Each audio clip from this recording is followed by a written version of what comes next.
Howdy, howdy, howdy. Good afternoon. A bit of LOTRO in these fun Sundays. Just check that everything is rocking and rolling as it should be. Midge Nooks, how you doing?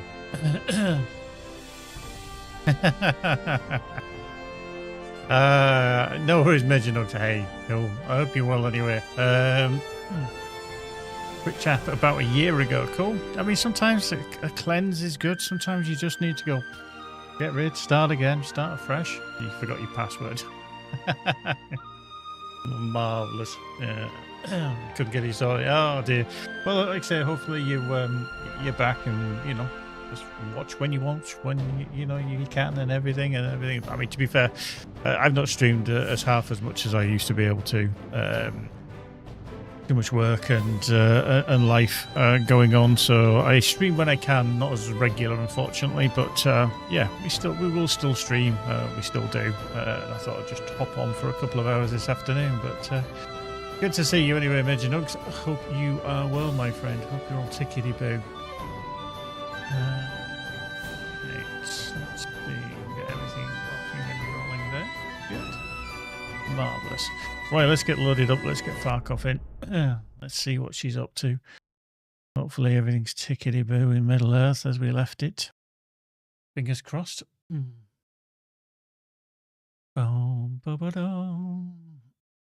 see. So yeah, I'm not wearing the hat today. Too warm. Often things we can say that in the UK. Excellent, excellent. Well, that, my friend, deserves a big round of applause. You be the best dad you can, and that's all that the kids will ever ask for. Just be good, be good. God will appreciate it. Right, let's just don't want to go for Isengard. Okay, we'll accept that, and we'll just accept it, finish it, crack on with it. There we go. Boink, loads of points. We'll decline that because we don't want to do that. Unclaimed rewards, yeah, we've got unclaimed rewards, we know. Right, let's just see. To the crew.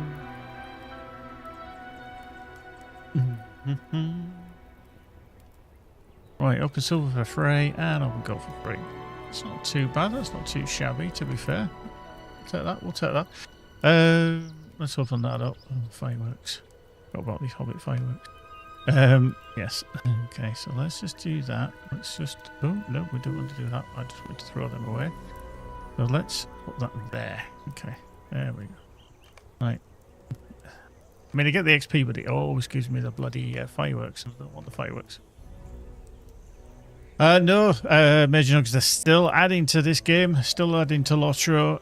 I think it was around November last year that they released the Kingdoms of Harad as such, which is their latest expansion. So yeah, we've just had a new expansion, extra 10 levels.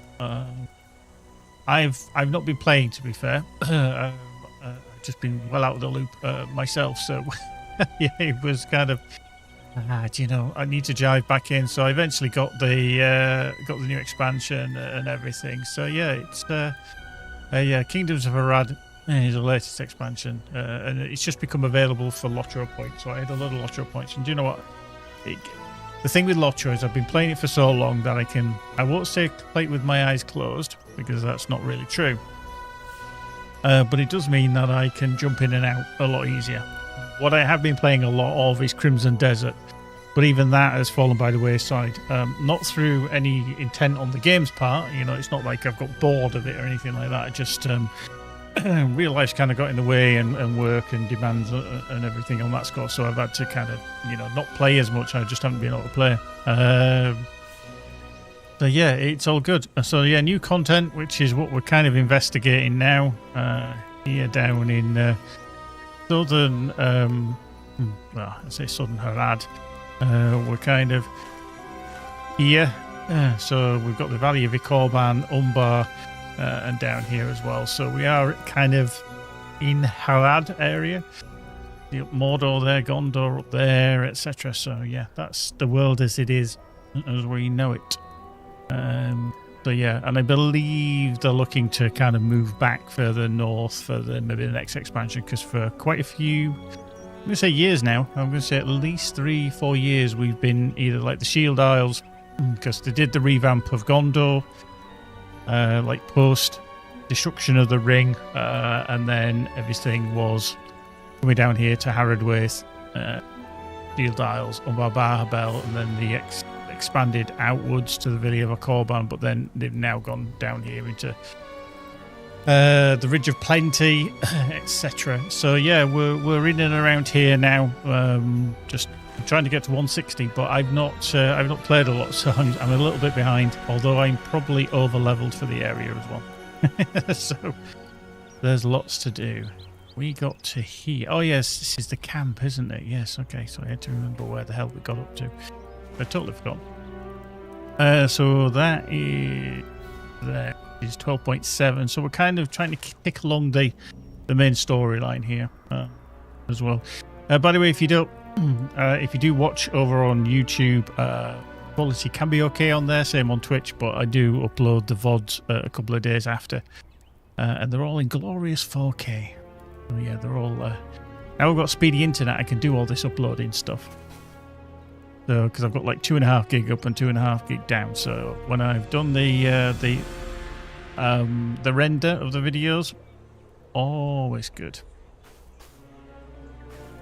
Oddly enough, I came across relatively. Yeah, I mean the thing is, I mean I know I'm rocking a 5090. I'm running at 4K and everything. And currently, I mean you can't see it, but if I put that down there, you might be able to see it's very tiny down there. I'm getting like 130, 150 frames per second. Now, that is on a very strong PC. However, the game engine does restrict things, should we say. I won't say it stops things, it's just restrictive. The game engine is, you know, we're talking like 25 years old now, if not, well, more than that.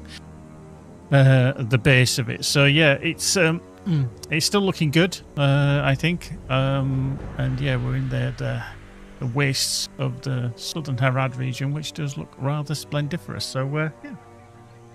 We're still playing it, we're still enjoying it. I just take breaks from time to time because I always feel like I should play other stuff as well. Now, I am not going to drop off there because I feel like that would be a very bad idea. I think if you're on Crimson Desert, you maybe get away with that. I just press shift there to try and sprint. Okay. Yes, that's not going to happen, is it? So yeah, we can drop off here. Whoop, hello. We went through that bit of. Oh, there we go. And through there. The jackal we'll avoid. There we go. Scorpions. So we are, even around here, we're slightly above the level. Because these are like 150s and I'm like 154. So I think there's plenty of options now for players to level. It isn't just a... hello. Look at you stood on your hind legs, canyon lizard. It's not just a case of... you've got to go a specific path to level now. Oh yeah. Major Nuggets is just saying it does look pretty even for the rocks. Absolutely. I mean, I think the water always looks especially good. You know, that effect has just got better, and you know, I think the SSG devs get a bit of a bad rep because, you know, people think, oh, it doesn't look like the greatest games. But it's never going to at the end of the day. It's a game that's based on an engine that's 25 years old or more, and they're wringing the neck out of it, I think. I really do. I think they're doing as much as they can to squeeze every bit of performance out of it in terms of server performance as well as the client performance. And certainly changing everything to 64-bit client was, you know, quite a major undertaking. Okay, so how close are we going to have to get? A little bit closer. Okay. Yep. Hello. Big crew. Get reading it. So yeah, I think it does look good. Definitely does look good. Okay, a bit closer. Okay, deed bestowed. Nice. Multi-Celitas at the new campsite. Okay, so yeah, we've got to go back again. But I'm just going to kill this. There we go. There we go. Well, I know there's orcish because there's buggers there. So yeah, I think the devs do need a bit of praise in terms of what they're actually achieving. So yeah, it's all good. It's all good.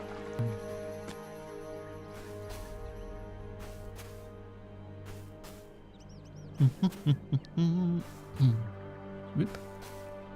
And yeah, I always think it's a free-to-play engine. People are free to dive in and play as much or as little as they want, and they've not lost anything. Free-to-play is an interesting model, and I think it's the one that has helped certainly LOTRO survive as long as it has. Because let's be fair, it's difficult in this day and age to sell games and have them as a constantly paid title and subscription based, and there's options there for LOTRO, but it isn't the be all and end all. So I think it helps it survive. I think we're all kind of thankful for, otherwise it would be long gone by now. Definitely long gone. I know sometimes I do put my kind of dev hat on a little bit, having worked in the industry a little while now. It's difficult and it's tough out there, and trying to make something that's viable, worthwhile doing, and makes an income for everybody involved, not only the staff, but obviously the people who own Standing Stone Games and Enid Global 7, the parent group. There's got to be value there. There has to be value there. You say there are orcs within Marush? That is very unusual, for that keep was built by the Order High. Well, the rune and grip of the Dark Lord, I would not expect these two groups to work together. However, unhappily, I want to go with you to investigate Marush. I must see the situation within us all with my own eyes. Okay. Sealeth coughs apologetically and draws you aside. I do not wish to shame Sealertas, but do you think it is wise for her to accompany you? Beyond the walls of Marush, she should. Should she grow distant at the inopportune moment, she would endanger both your life and her own. Yeah, perhaps I should go in her stead. Sealertas wears a hurt expression. When she speaks again, her voice is barely above a whisper. I believed I had an understanding, Farkov. I see now that I was deceived. Tiglath is welcome to accompany us, but I will not be left behind. I want to help you investigate Marush, and I am insulted that you think to cast me aside so readily. For what purpose do I fight against Truffle if my allies will not permit me to aid them? Why do I resist the ailment inflicting my people if my friends abandon me at the first sign of danger? You weave a Varoth around me even without Salashi trees. Prison is made of your own words. All of my sense screams that there is evil in Urashtar. I want to face it. Speak to me when you're ready to search for it, or I'll go by myself to Marush and you'll be the one abandoned. Okay, she's a spicy one, is this one? She's a spicy one. Okay, let's go visit.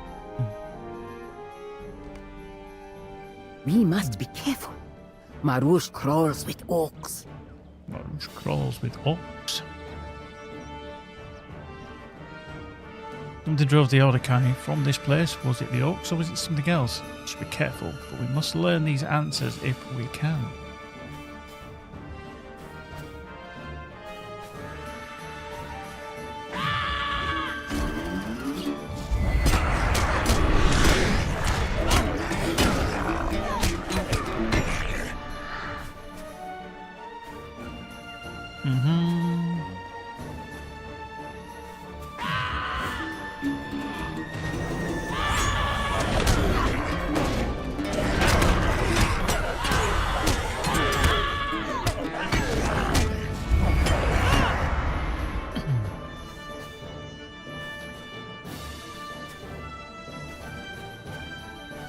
Okay. There's a black veil. Those defenders were few. Yes, what's the other side of this?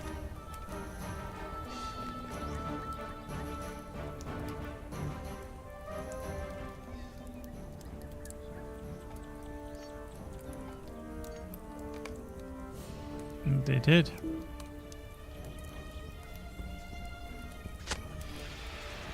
A feeling of exhaustion overwhelms you. Examining odd phenomenon. Sigala stands unmoving as if she were frozen in space, in place rather than space. Jesus. Deletus also stands frozen in place. What's happened to them, or to you? That's deeper within Marouche. Some way to free your friends. Okay, there's definitely an enchantment. Approaches. Ooh, cool. Something's taken over the land.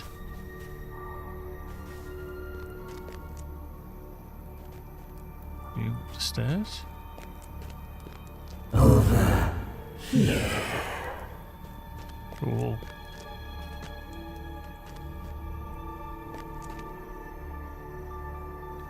Okay.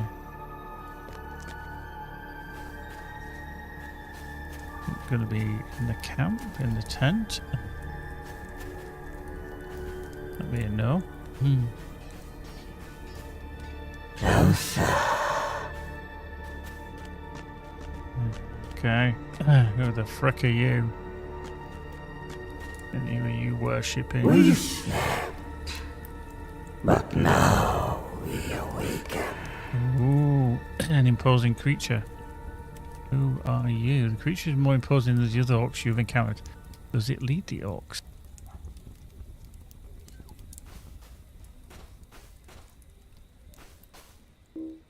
He's a big boy.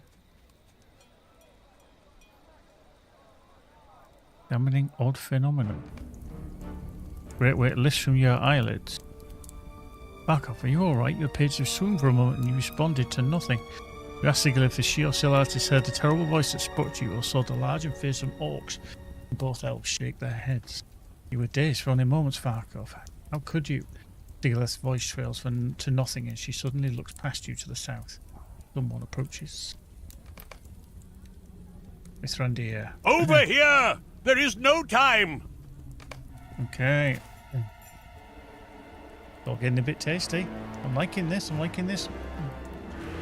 Terrible evil sleeps in this place, Farkov, and it is more dangerous than you can face alone. We cannot stay here. Quickly now.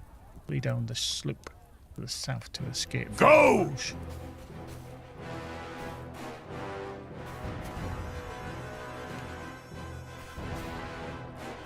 Run, Forrest, run! Yeah, I was hoping there's something behind, but there we go. Something has awoken. Okay. Right, speak to Miss Randy. You are fortunate I arrived at this moment, for you could not stand against these foes without my help. Interesting. Yes, it is good to see you again, but there is no time to waste now. This guy who does the voice of Gandalf, obviously, he's been doing it for many, many years. I wonder how much is new recording, and I wonder how much is like recordings they have that they've made fit the text. Because obviously something like yes, it is good to see you again, but there is no time to waste now. I wonder how many times that's been used. Because if you can save time, with using re-recording, not having to re-record stuff or record stuff, it makes a hell of a difference. So when I at last understood the danger that stirred in these lands, I came from the north in great haste with a number of companions. Not knowing how best to find you, I sent them to search in different directions. Fortunately, I chose the same path on which you and the elves were bound. For if I had not found you at that moment... Mr. Randir falls silent and taps his staff on the rocky ground. Enough of that. But we must find and return the folk I sent in search of you, for we will need them all if we are to face this threat. Seek for Legolas, Gimli, the sons of Elrond and Glorfindel among the canyons of Urashtar. When you have returned with them, I will tell you what I know of the great evil that stirs in this land. How we must stand against it. So I've got to find Gimli to the northwest, and Glorfindel to the east, Elladan and Elrond here to the northeast, and then talk to them all. Cool. Well, let me just check on our thing. So we're at 54 for that. We've got honesty at 53. Let's earn some. In fact, I'm just going to earn a little bit more confidence, just a smidge, and then we'll switch to fidelity and honesty and then wisdom and wit. So we'll start getting everything back through to 55 as we go. Oh, yeah, I did like that. That was new. That was interesting. I like that things are kind of developing, should we say. Yeah, so I've got to find... Okay, they are split a little bit over there. So, how is it best to get to there? The road to danger. Oh, okay, so... Okay, so we've got to get there somehow. So we could do that, and there. Maybe. Lots of little camps here. So maybe... Let's actually see. Have we got a stable master? Yes, we do. Hastal Gur, stranger. Okay, so I haven't found Malgamar, the Snerzug. So these are all... one. I do have 912. Okay, I'm tempted just to find them already, but... okay, so we're going to go there next, then there, then we'll find... We do need to find that, though. So, maybe up here. I'm just wondering where the actual way through there is. I'm not too sure we can. Going through Rothok. Let's have a look. Let's see, shall we? Let's have a little look-see. Because I presume the other camp is behind there. He's up through there somewhere. Maybe. Could be. Possibly. Would be. Could be. Oops. Doink. That's fire. Doink. There we go. Die. Thank you. Right, so let's just wander up through here then. Pick up some palm branches, shall we? Choppity chop. Excellent.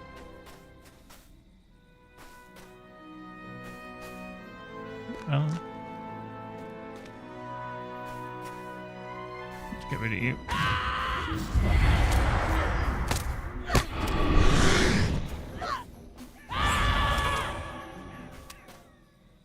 Jacko. He was gonna pull. Not anymore. Right, so we can avoid a lot of these. Tortoise, I'm not too sure he's going to attack. So he might just stand there and grumble.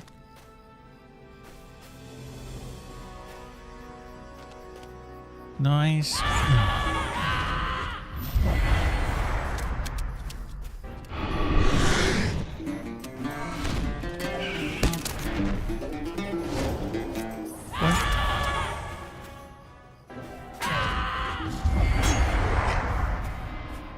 Avoid that and hopefully get around that scorpion as well. There's Glorfindel. He's out on his jollies. Glorfindel is cordial, but his expression remains solemn. We meet now in unhappier circumstances than a wedding at midsummer. Indeed, but it's still good to see you. When Mithrandir called for my aid upon arriving at Minas Tirith, I could not refuse it. Never would I refuse such a call. Only the Bright Company could have assembled. Alas, that noble group belongs to another age, and many of those worthies have already departed for the west. I fear even the full complement of the Bright Company might not be enough to face this evil. When you learn from Mithrandir what it is we must oppose, you will understand. I will see you back at the camp after you have spoken to the others. So the plot thickens. This is not good. This is definitely not good.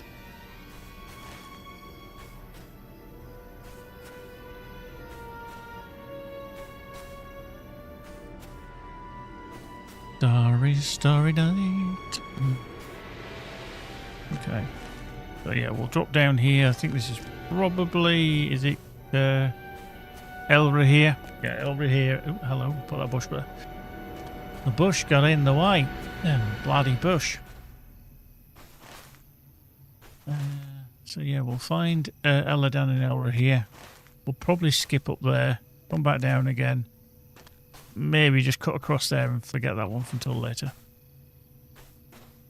Maybe. But yeah, just a little jaunt through here. Avoid the tortoise.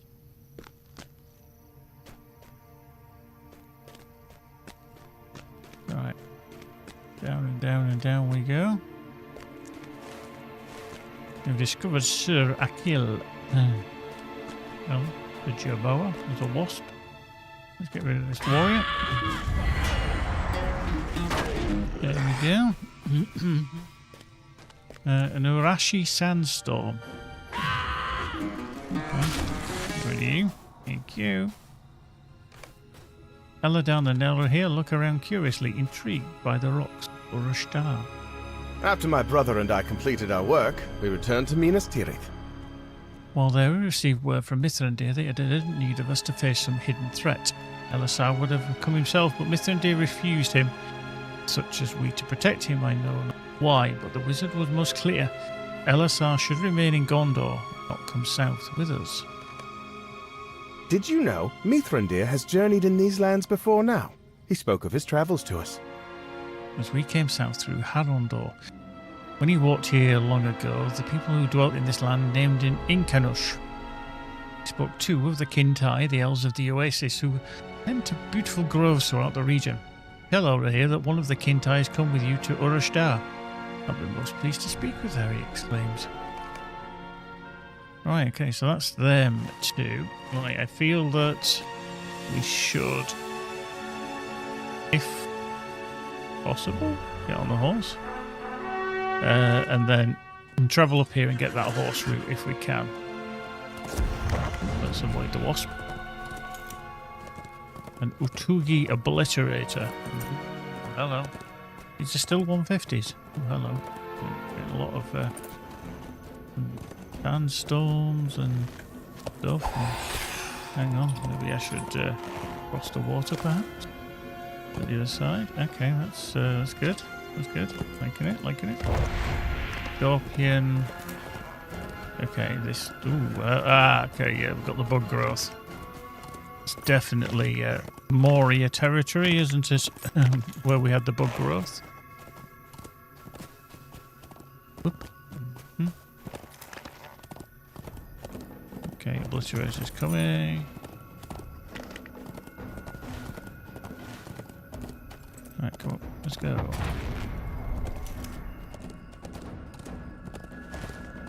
Can't be far off. Around this gap. There. Whoop, hello. Whoop. You've discovered Nerazig. Okay, let's get into here first. Find the stable master. It is a new day. It's a new day, it's a new dawn, it's a new life. Travel with care, friend. Dangers are all about. Yeah, see, I don't really want to do these questions. Travel with care, friend. Dangers are all about. Okay, I'm going to pick that one up just. It's the scorpions. This valley belongs to the Shagani, and I'm going to no pick one that up else. as well, just because I'm going to be end up killing stuff, aren't I? Okay, right there. It's all around there. That's way over to the north, so we need to kind of get there. Okay, this might be interesting because it's going to be. It looks like it's going to be a crossover from one side to the other just to get around, really. Interesting. Right, we'll deal with these. Because these are not your average looking orcs. They are ugly fuggers, schmuckers. Very ugly footer schmuckers. Boop. Scorpions, I don't think we kind of need these. That's only a cave from what I gather. Okay.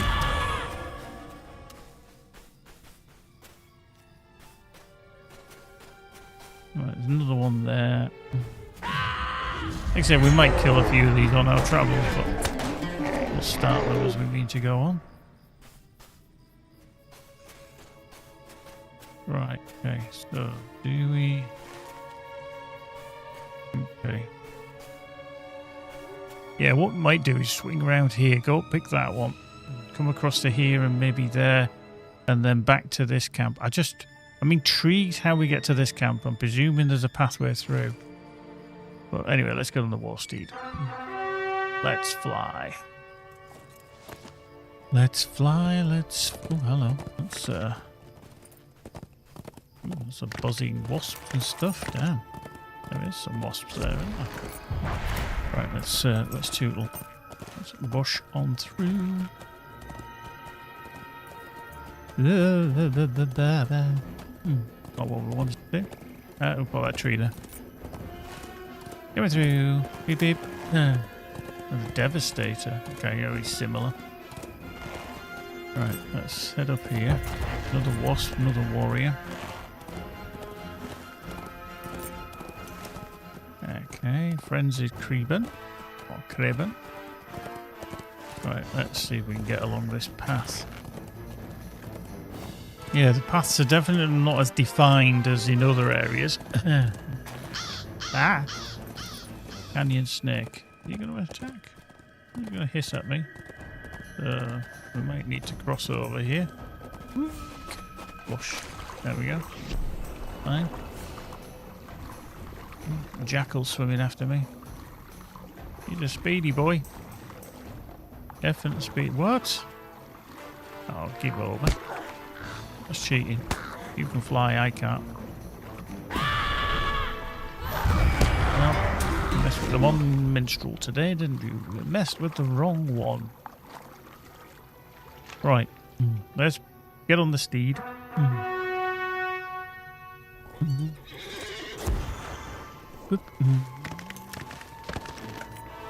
Right. So this is. I'm kind of glad I made the decision to find these various travel points, because I think coming along here all the time on foot would be a bit of a nightmare. Yes, there's a lot of things around that want to eat your face.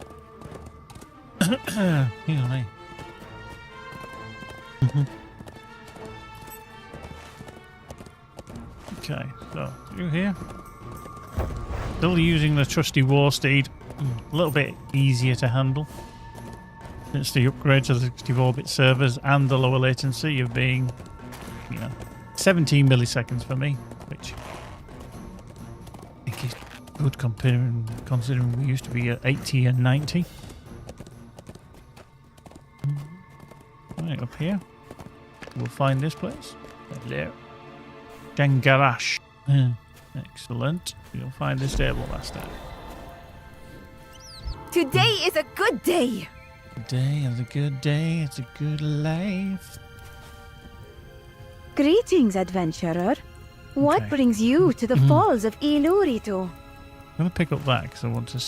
okay, so that's going up to there. Falls of Ilurito. So I'm going to come round to here. And that is in pursuit of orcs. Okay, so that's just people up there, so... Maybe not everything is going to be there that we require. But we shall see. Right, so if we go around this side... We trundle across land quickly through these valleys. Yep, probably. Hello, Mr. Jackal. Ah, it's a dry riverbed. Okay, so what? Okay, so this all used to be very riverbeddy. Whoop. Feral boar. All coming to us. Right, another feral boar. When we get to here, we need to be kind of off to the left somewhere. Just need to be careful where we're heading. Yeah, another dry riverbed. So yeah, they look like there used to be waterfalls coming down there. Whoop. Yeah. God, you Kraven. Go away.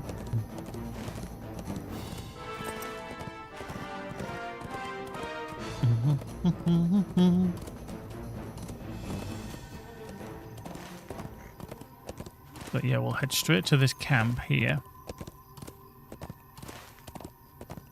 Because that's going to be an steel thing, so it's going to be over there, isn't it? Oh yeah, okay, we've got water level again. Okay.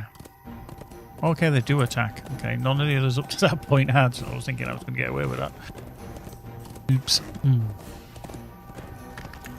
Now, let's Leroy. Oh, hello. We definitely... Ooh, the Rashi treasure cache. Let's go get that.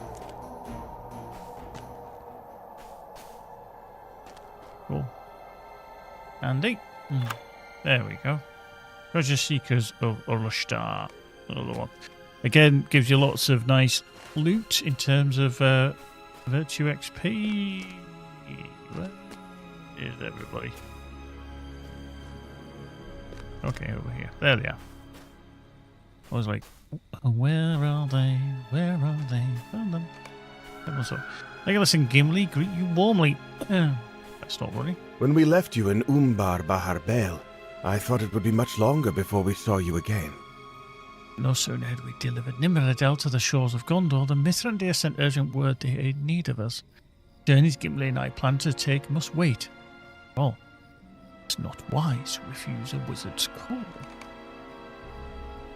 It is good to see you again. The merchant vessel that delivered us and the Lady Nimrodel back to Gondor benefited from full sails and the seas were calm. The voyage north was much more enjoyable than one that bore us to Umbar by the way of the Shield Isles, with not so much as a cloud in the sky. But Gandalf had need of us, and this dwarf did not refuse him, especially not once we met up with him and he said he would travel south on land through Harondor and not by ship again so soon. Okay. But I'm just going to literally travel up there to see what's going up at Ashagir, because if it's full of orcs, good. If it's not, meh. We shall see. I have to just cross over the water, though. Follow that path over there. See what's going on. What's going on? Canyon Lizard, are you going to attack? Or are you just going to complain at me? Ah, yeah, gonna just complain at me. That's okay. That's fine. Whoop. Right, let's get on the steed then. Steed, a steed, a steed indeed. Right, off we go. But yeah, I'm just gonna head up into this corner, avoiding jackals. Easier said than done. There's another one there. Hello. Scorpions. Ah. Okay, this looks like a potential red city. Okay. Ooh, hello. The frick? Hang on. I'm intrigued. Yeah. I just want to see what's going on here. Can we actually go up that ladder?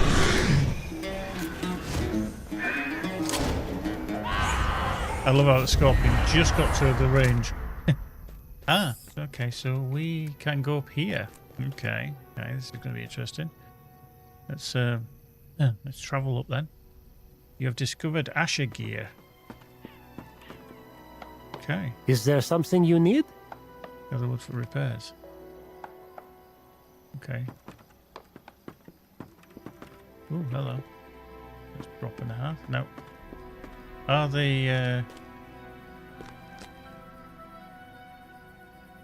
Okay, so that's all back down here. Right. So, where... Wild donkey. If we set that...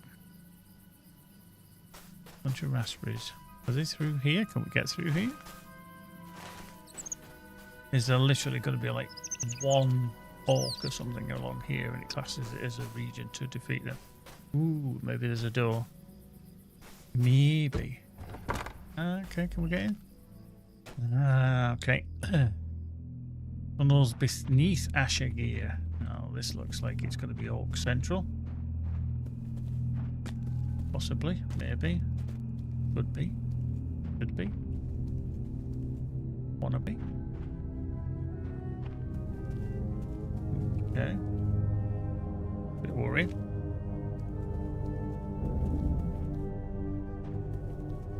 Dead end. Okay, I'm just opening up the map so that I've seen all the map. Yeah. Okay. Yeah. It's through here. Yeah. Nothing on there. Dead end. Okay. Right, so in here might be a case of potential for areas of orc activity.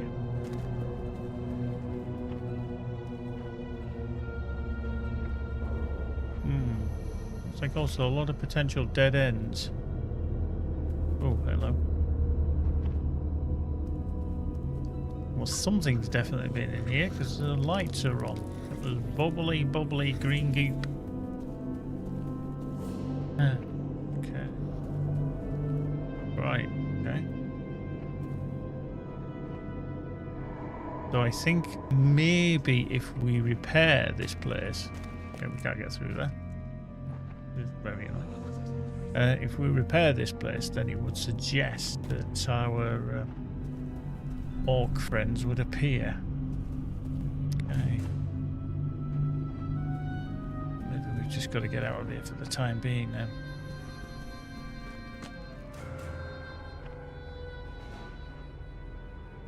So, through here. There's the door out again. Okay, so... Well, at least we kind of know that there's that there. And to get the... I mean, it's a hell of a place, isn't it? Can we... Hello, baby. Okay. You know me, I'm all for the... Oh, hello, shit, I'm dead. I'm so dead. I'm so dead. Yeah, I'm so dead. I'm all for the alternative route, and that was definitely the alternative route. Kinda handy, I want to say, because it's put us close to where we need to be. Not intended. I did intend to just drop down, but de la vie. De la vie. Yeah. Let's just get that. Thank you. There we go. A wild donkey. Other than wild donkey. So I'm going to go up here anyway because there is another travel route here. It's again, it's quite handy. Go away, tortoise. I can run faster than you, just about. Even if you can hit me from that range. Ridiculous. Oh, I pulled a jackal as well. Rubbish.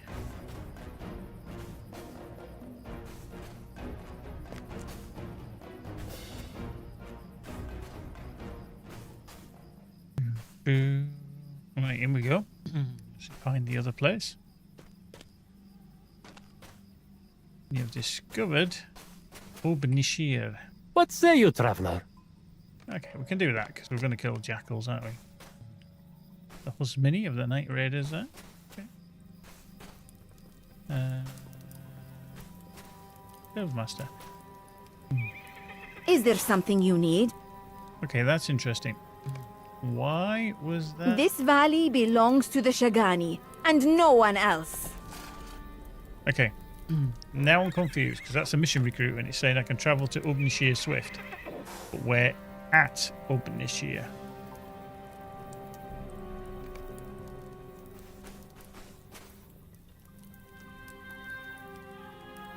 Umbar is a free city at last. Okay. That confused me a little there. The road to danger. Is there something you need? This is Minstrel. What brings you to Obnishir and from Galamka? You were sent by Suzak. Suzak's out with the king. As for you, if you wish out, you're welcome to stay in Obnishir. Okay. You've bestowed. Nice.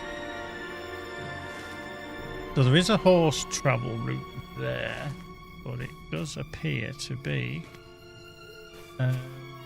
stable. Sorry, stable master for a mission person. Okay. Okay. That is the other one. Hastelgur, stranger. Right, that's interesting. So the other one that I haven't been to is Malagama, or Malgama rather. I presume. Not entirely sure where that is, but still a bit. Right, let's do some of this, shall we? So, what are we in terms of? After, let's have a look at our reputations. What you need. The Ikobani, we are an outsider, and the Hikari, we are acquaintance with. So maybe the Ikobani should be we help. Nico, it is good to see you. Nico, it's your cousin. Why don't you take me bowling? Some people will not get that reference, obviously, but there we go. Right, that is the notch axes, isn't it? Yep, we'll do that. Mike, press the hand. Yeah, we'll accept that. Just remove that from there because we don't need it. Let me just do this. Browse the shop. Get rid. Keep. Get rid. Keep. We shall keep. We shall keep. Get rid. Get rid. Keep. Get rid. Get rid. Keep. Get rid. Get rid. Right, let's just open up our... I did not want to open up that. I want to open up our shared storage. We did get rid of some stuff as well, so it gave us a bit more room. So that's all nice and fan-dabby-dozy. So we can put these into here for the trade, as you do. Which is splendiferous. We can come to here because we need that. Terrestrial incomparable. Nice. Scholars can have that as well. Scholar can have that as well. So that's going to go to Hysteria there. We'll put them there. Let's just do our LI stuff. Drop that into there. Nice. That's a 549 in. So yeah, we need better ones than that. Okay, right. Ore. Let's just do the ore. Let's drop that into there. Just a little bit of housekeeping, because I know some people come along and they go, what the f are you doing with your bags? And I'm like, my bags are full. They've always been full. They always will be full. And, you know, I can't help it. I keep stuff. I've got lots of characters, so I keep stuff. And I'm still keeping stuff. Tasks. Right, my medium stuff should be gather that. Oh, did we stand scratched ears? Did we? So, let's just do that now. Okay, we didn't have all of these then. Okay, let's just do that. Nothing there, and then that one. Gather. Okay, that didn't do a great deal. That did not do a great deal. Second. Ba-ba-da. Da-da-da.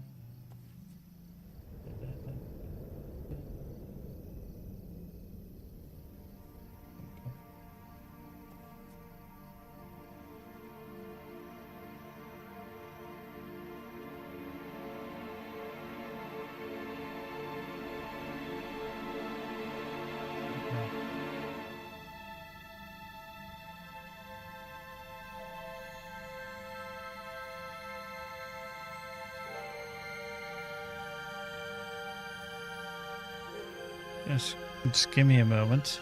I shall be back.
Right, we're back. We're back. Where's my camera? Where's my camera? There's my camera.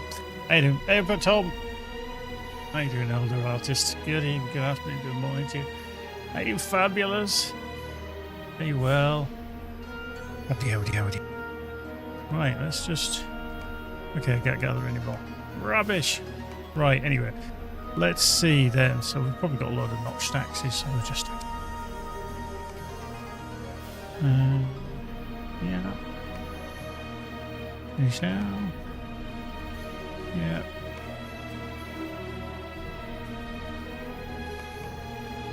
More? Let's do more. Let's do some more. Maybe. Okay, that's the task limit for the day. Good. We'll just put some things away. He says. Easy said than done. Not too bad, thanks, Tom. Not too bad. I hope you're well, my friend. Hope life is treating you well. I mean, I'm busy. Always bloody busy at the moment, but hence why I don't stream half as much as I used to. But still doing relatively okay. Just getting older, but none the wiser. You know, it is what it is, isn't it? Now, do we want... Yep, still working for Rockfish. Yep, coming up to... Next month is 3 years since I went full-time with them. But yep, 3 years. Yeah. So yeah, I have not been a postie for 3 years now. Time flies, it does. It's ridiculous, to be fair, how quickly time's going. Time's accelerating, and all you whippersnappers out there, all you youngsters, make use of your exuberance of youth and your health and energy, because you start feeling it when you get a bit older. She's okay at the moment. She's been a bit poorly. She had to have some surgery recently, which she's recovering from now. So hence why I've been so busy, because I've been trying to look after our Pooch, our dog that we've got, and obviously look after her as well, because she's recovering, but she's recovering well. It's all going tickety-boo at the moment. So yeah, just some regular visits to hospitals and stuff like that. So yeah, I will indeed, Tom. I will indeed. But yeah, she's okay. She's pottering around somewhere, doing some stuff. But yeah, she's getting there. She's getting there. Right. Oh, he's actually got a... What the hell is it? Okay, is that just... No, okay. That's... Do you mean... Is it you? Is it you? You're just a regular one, aren't you? Leave me be, stranger. Okay, what about that then? Okay, the bounties. Tell you what, I'll pick up the bounties.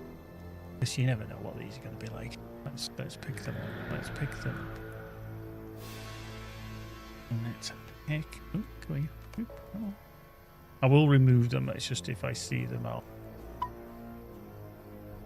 kill them as I go. Because you never know if you're going to walk into one of these in one of your other missions. So, you know, why not?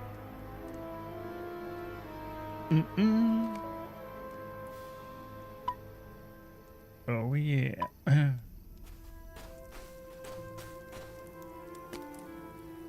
yeah. Have a look, see what we've got. What have we got? Is there something you need? Yeah.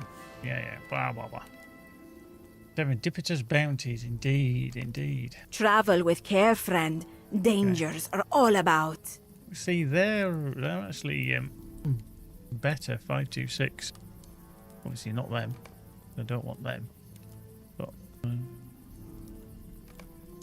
so yeah, something like that. Hood, 526. Much more will, much more vitality.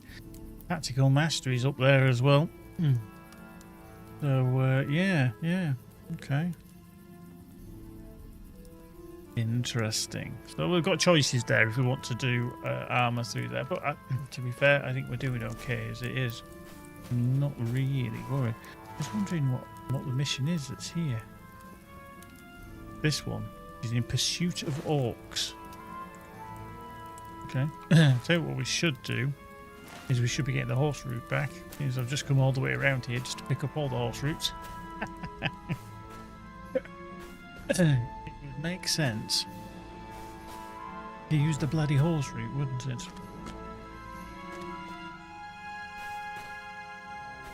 Nice. We haven't done any crafting yet around here. None whatsoever. Nico, Right. it is good to see you. Go. Good to see you. Now, okay. So where? What is that actually called?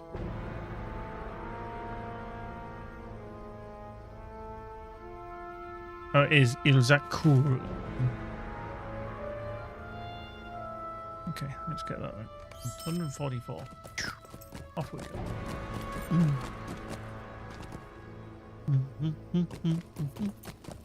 There we go. Whoop, hello. Nice. Right, let's talk to Mithrandir. Let's see what the hell is going on. I mean, that's cool. That's cool. Do like that. Iluvatar's children now.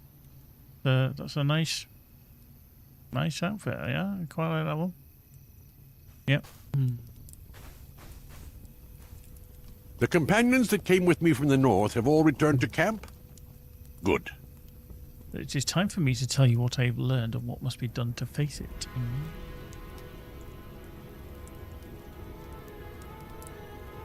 Mr. Deer scans the distant horizon and leans upon his staff, gathering his thoughts. When he speaks again, his voice is cold. A great evil sleeps in Urshtar, undisturbed for thousands of years. It's only now begun to awaken, for the enchantment that kept it from stirring would last until all knowledge of it passed beyond living memory. The last to know of this evil used many names, Farkov. In these lands he was called Barkush. Folk in the north knew him as Sauron. In every land he was the Dark Lord. But he served another in ages past. His master was Morgoth, the great enemy of the world. With the destruction of the One Ring and the death of Sauron, this enchantment, the Geese of Morgoth, has been lifted. Morgoth can no longer trouble the circles of the world, but the evil he set in the roots of the earth has outlived even his greatest servant. In elder days, the world was greatly changed from its present form, and Morgoth coveted it all. His fortress at Thangorodrim served as the seat of his power, but his servants went forth and established the control of their master in lands far distant. One such dominion subjugated for centuries the territory that is today called Shagana, or near Harad by the Gondorians. The tyrants of this dominion served Morgoth in all things. Their empire was called Zikar, and trustworthy accounts of it have disappeared. What remains of its history is hard to decipher by any but the most learned among the wise. But to understand the rise of Zikar, you must first learn of the Kintai, elves who did not join the Valar in the west. They once knew a great deal about Zikar. In the centuries since that empire disappeared, they have tried to forget. So, the Kintai, what do they know and what haven't they been telling us? During the early years of the First Age, various kingdoms of men began to rise through Shagana. The Kintai elves gave them a wide berth, withdrawing into the emerald wood that was once covered vast portions of the region. The young kingdoms of men did not miss the Kintai, but focused instead upon commerce with the Tememir dwarves they encountered. But the Kintai clans and the tribes of men shared more in common than they believed, for they were each the hated foes of Morgoth, and he wanted them destroyed.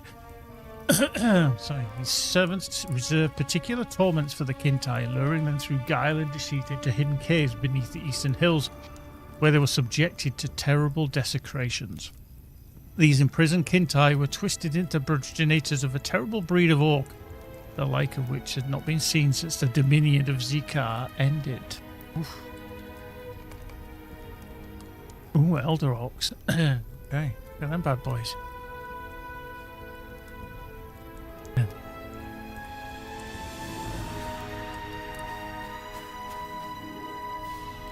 Okay. Rogoth? Just kind of saying, dude. There's a bit of familiarity there. I think we might have to have words. Take that. Yeah. Okay. These were the Elder Orcs, fashioned in the pits beneath Zikar by foul craft of Morgoth. Memory of them faded over the passage of centuries.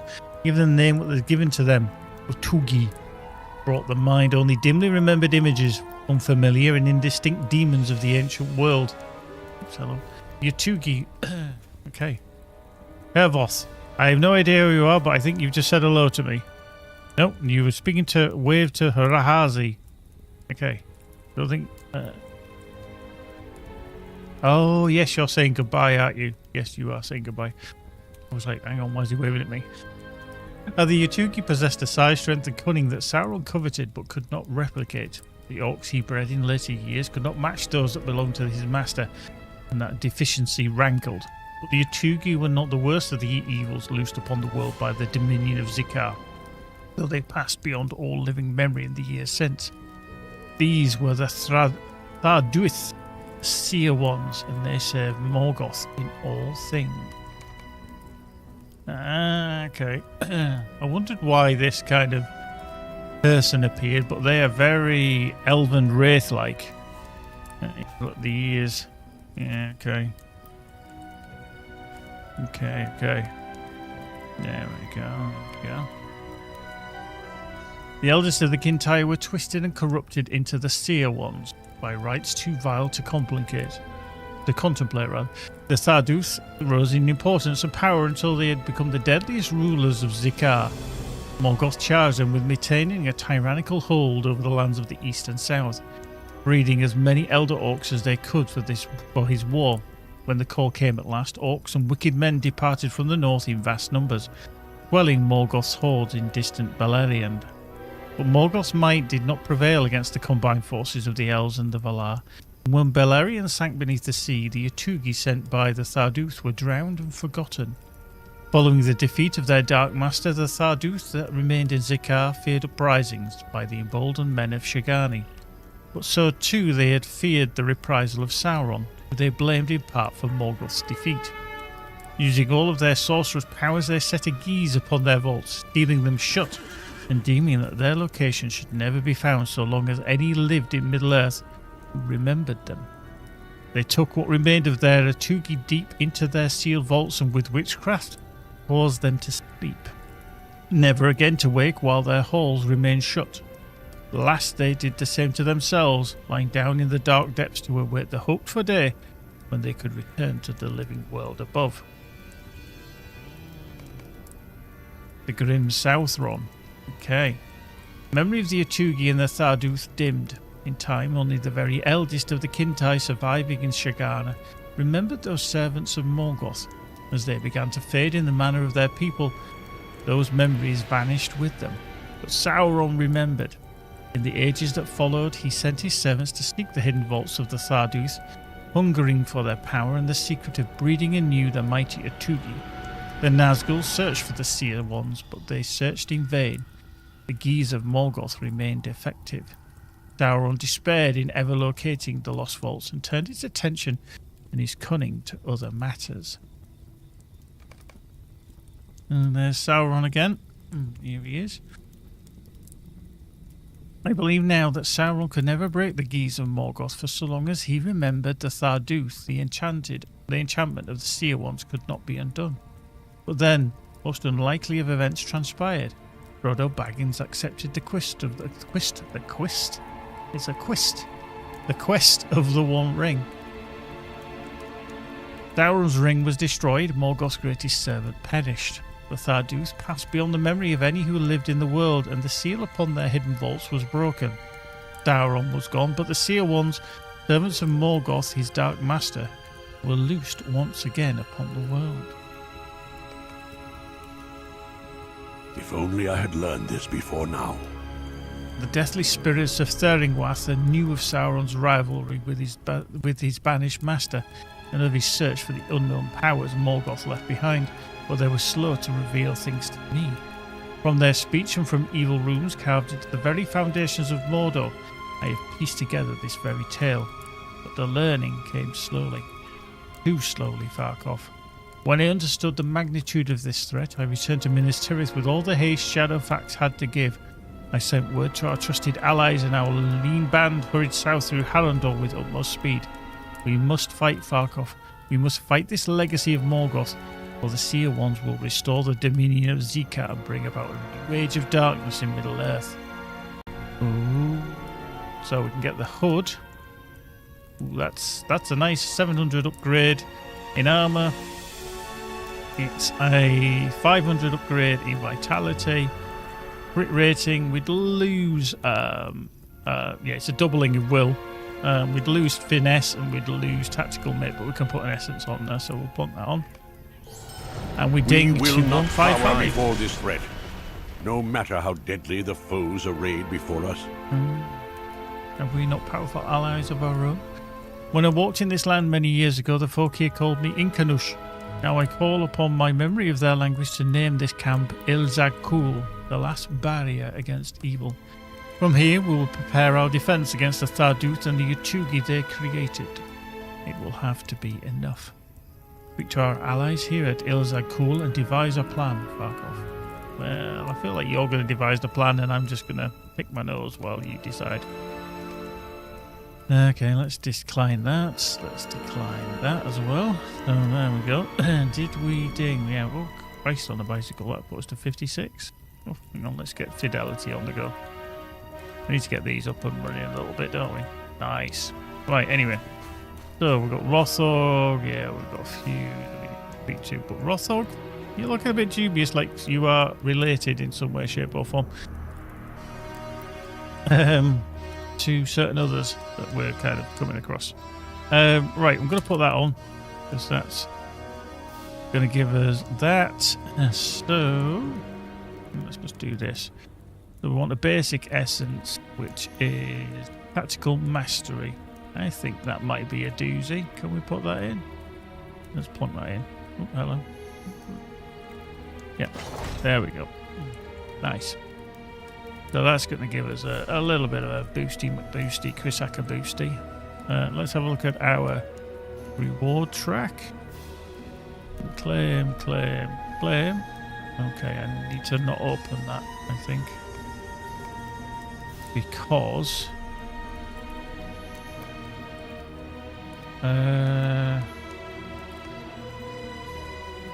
let's just do this.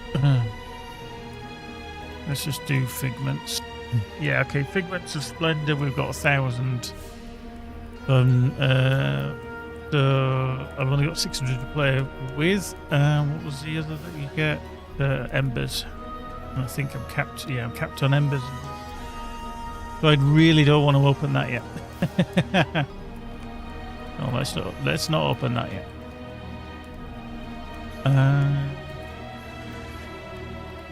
Okay. You can see I'm collecting some of these. They don't stack, which is unfortunate. Which is a bit of a pain. But anyway, Coffer of Ancients. Enhancement runes, we can unlock that. That's enhancement runes rare. This is just a sealed tracery. We can go there. Now, we don't want that, so we'll sell that now. We shall browse the shippy shoppy shop. I can go. I can go. And then LI stuff. I can go into there. Go into there. You can go into there. You can go into there. Ah, so these are higher ones that we can use. So I actually want to use these if I can.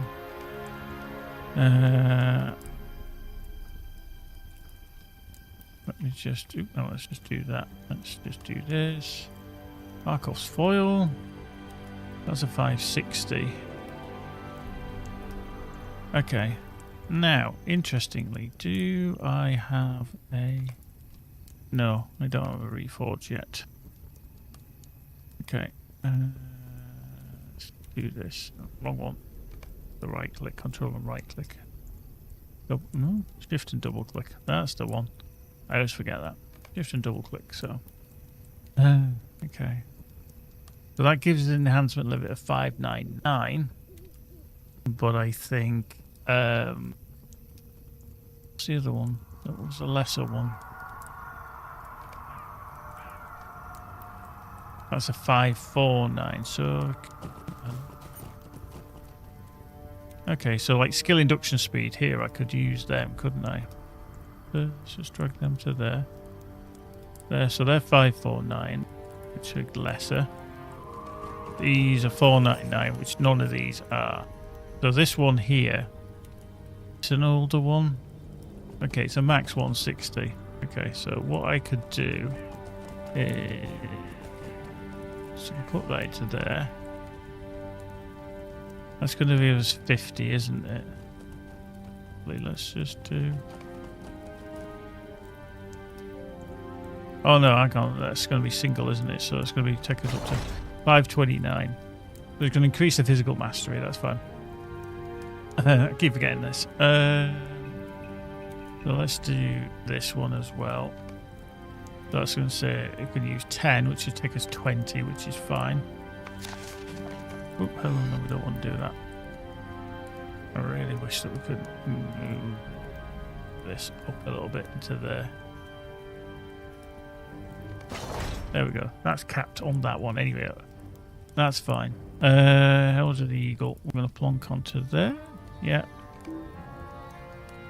Oh, okay, that's not far. Oh, yeah, because that's a 549. Elec. Yeah, okay, so that's 549. Let's just check on this one. So some of these we can use again because there's 549s here for Call of Oron. Yeah, Call of Fate, crit multiplier. Yeah, so we can use 25. Yeah, I mean that's near as damn it, isn't it?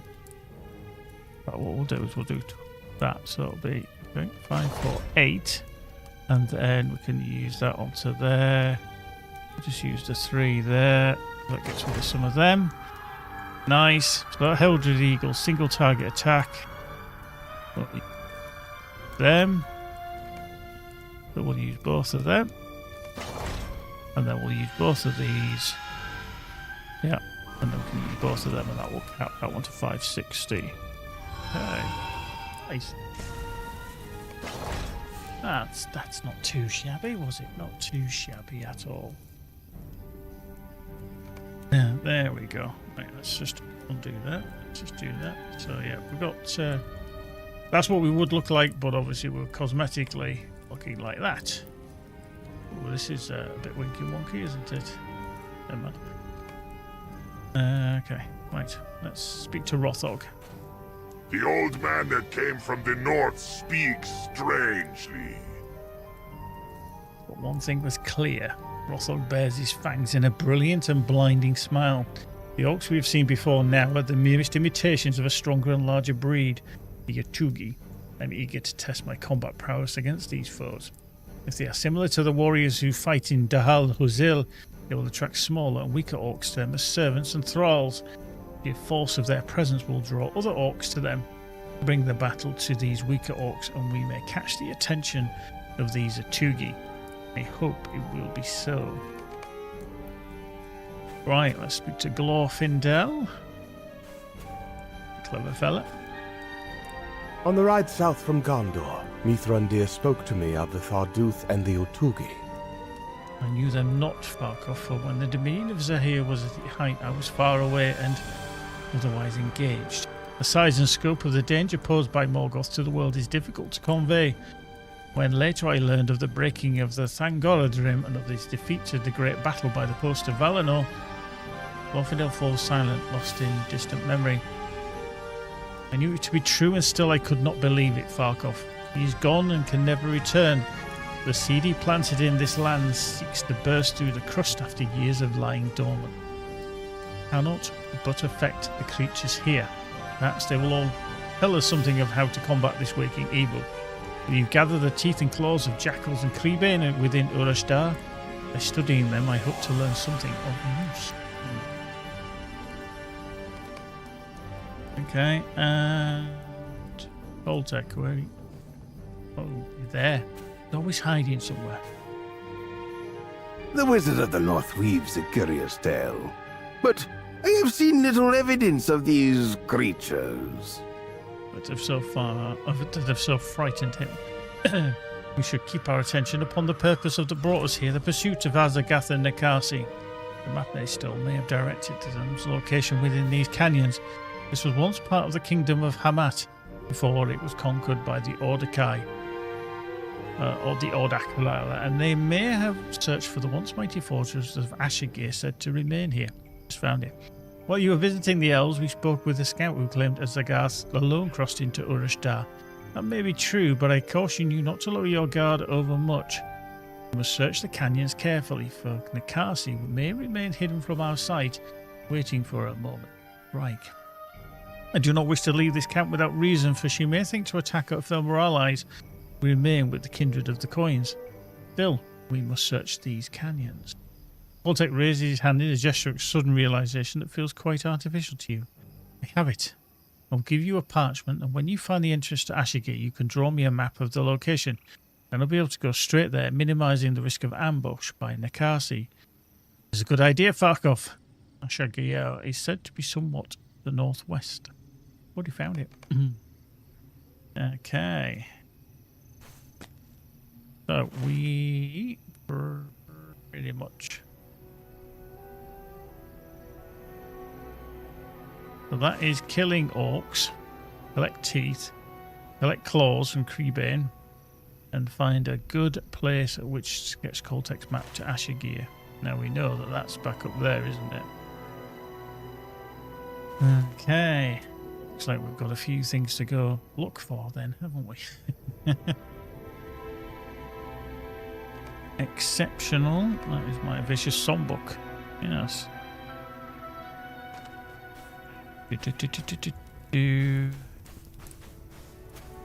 Right, so I'm going to just remove that one because I'm not going to do that one.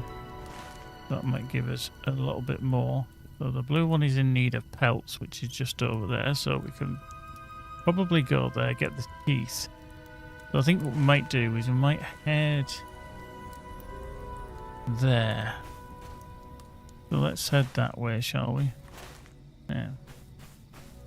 I mean, it's not the most ideal place to be wandering around out of, you know, because there's a lot of stuff in the way. There's a jackal. There we go. There's one. Nice. This is kind of be a double-edged sword, this one, where we can do a couple at once. We get past this one without taking on that. Hunter Scorpions. Yep. Here. That's up here. Okay, there's another Ashy Jackal there.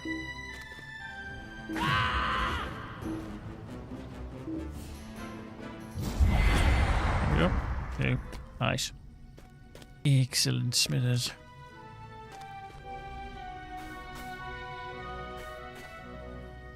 Yeah.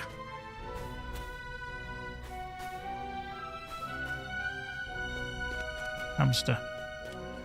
Keep forgetting, like, hamsters. Obviously a desert creature that is kind of semi-domesticated here in, like, the UK. Well, definitely here in the UK. Other places actually do have them as well, but it's actually a natural desert creature. Boink. Right, hello you. Oh, hello. That was exceptionally strong wetting.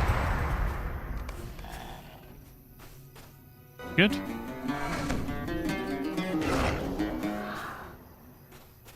Oop, hello. Okay, something's going a bit weird. Are we getting a lot of latency? No, still 17 milliseconds. That's fine.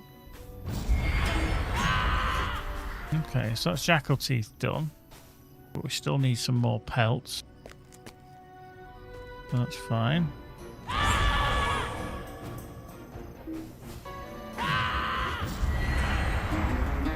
There we go. Right, so that's them complete.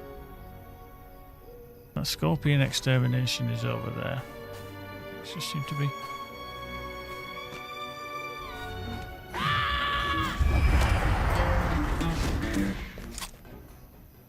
Right, we don't need them. Don't think we need any more pelts either. Nope. So, oxys possibly. Definitely more oxys. Let's get some more. Oh, hello, pack leader. Thank you.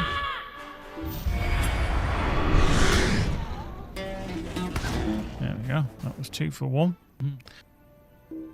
Mm-hmm. See, so this is the camp that I was going to come to. Another pack leader there. Boink. Nice. We discovered Khazadar, which obviously is the camp where all the jackals live. Okay.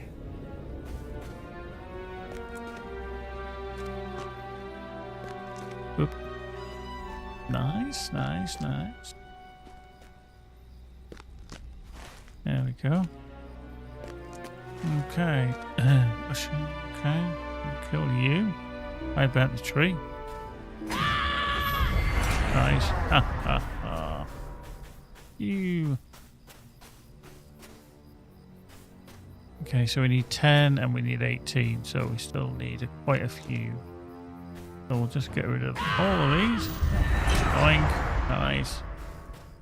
Fabulous, darling. Fabulous.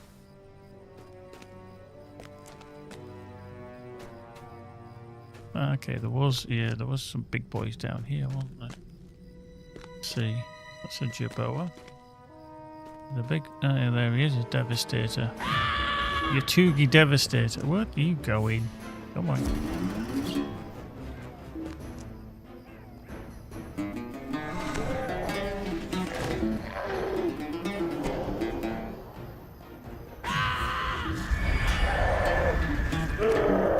Oh.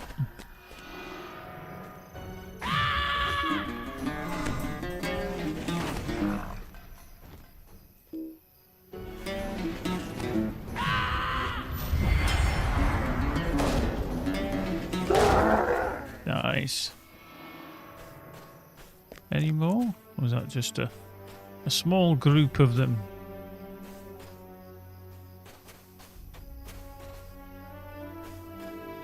A wasp? We need wasps? I don't think we do we? No, we don't need wasps. Okay, another Atugi over there.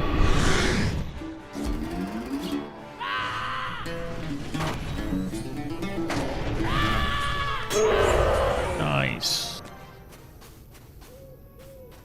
Okay, cool. So that's the 10 out of 10 for that, which is the evil. Rebane, and then Coltex map. So that is the scorpions up there. That is the history of that. We've got... Okay, so the orcs are not showing up here, they're all showing up around here. So, okay, maybe we should carry on in pursuit of orcs just around here. Well, let's do that. Scorpions we don't need. It's going to get out of the way. I mean, I don't know how quickly... Oh, there's a warrior. I'll do. I don't know how quick these will spawn, but this might be a handy little area. If they do spawn fairly quickly. Nice. Oh, well, I'll set me on fire, the bugger. Thank you. Okay. Still set me on fire. Impending flame. Nice. Wasp. If I don't need to go to the north, that's fine. So we can set that. Quest guide focus, because they're back over there.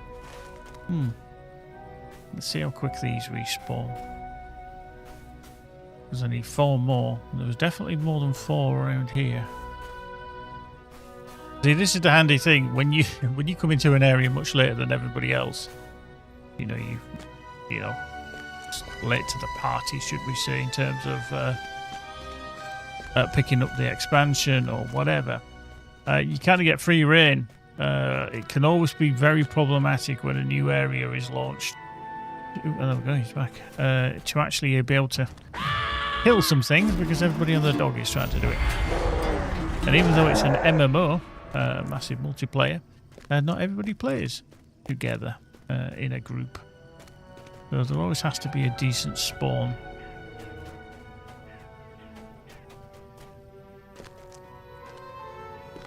Hedgehog. How you doing, Hedgehog? Rich, iridescent ore. Yeah. Aggressive boar. Another aggressive boar. Don't need you. Trying to find these bloody oxes. Oxes?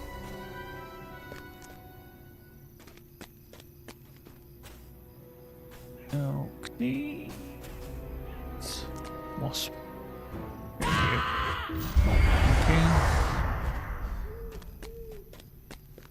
There's another Oxy. Come here, you.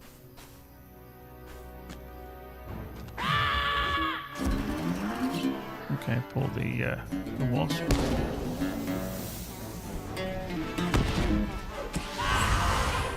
Nope. Two more Oxys. Two more Oxys. Two more Oxys.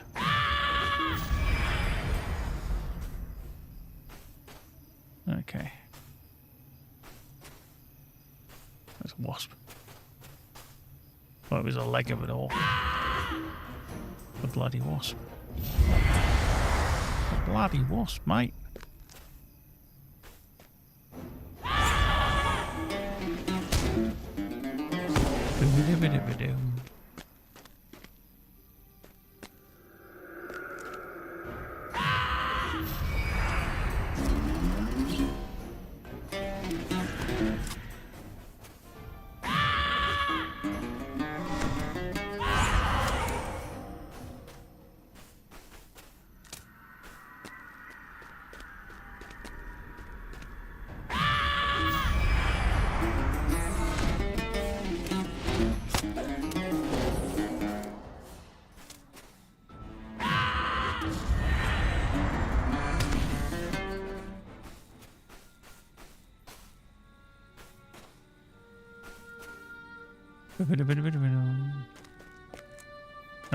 There must be a shared spawn or something because things are not they're not always spawning as orc. Oh, creepy, no? Come here, you. Come on. Hello. Yeah. Oh, there's an Atugli obliterator. Come here. So the obliterators are ranged. Okay. Nice.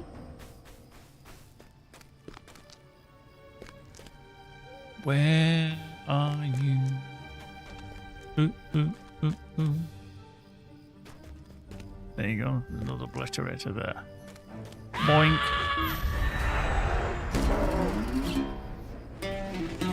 There we go. Right. So we've done that. We've got to collect the claws from the Creebane. That's the one. Okay. Okay, we do need to do the In Pursuit of Orcs. Wow. So easy for me to say. Orcs. So we'll go to the north. Then we can at least pick up the horse. The horse route. If I see any Creebane on my travel, I'm going to be smacking the hell out of them.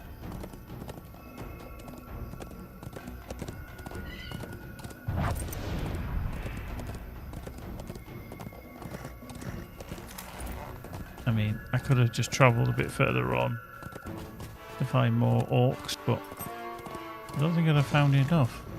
Oh, there's another Atugli there. Okay, maybe I could. Okay. Boop. Great.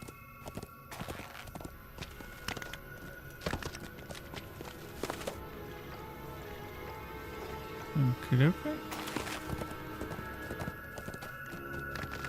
Alright, through here.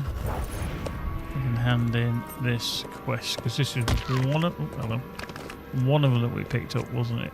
To you. Huda. This valley belongs to the Shagani, and no one else. And no one else. Right, so Scorpion Extermination. So is it along here and round? Let's have a look. Let's have a look.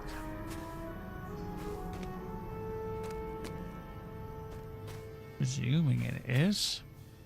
Actually, we'll just double check. Because this one is to do the Scorpion one, isn't it? Okay, what was your other mission here? What say you, traveler? Okay.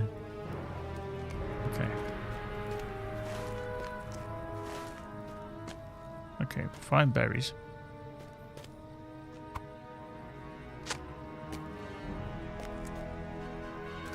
So we need berries, wildflowers, and a variety of other stuff. But when we come back, we'll collect them. We shall collect them. Just going to go around. In the drink, have a wash, have a bath.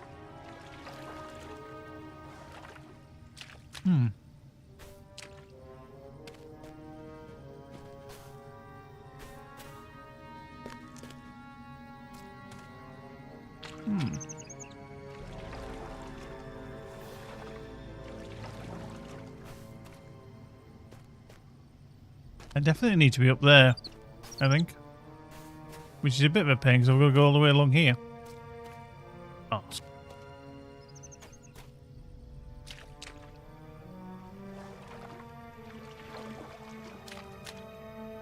Okay, we managed to sneak by.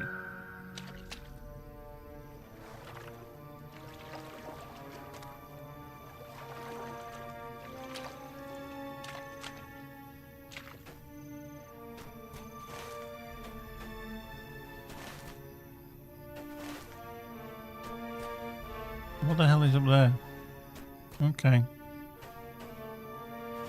So there isn't a horse route up there, but there seems to be a travel point. Okay, do you know what I'm going to do? Is I'm just going to get the horse, my steed, and go up there and see if I can find anything.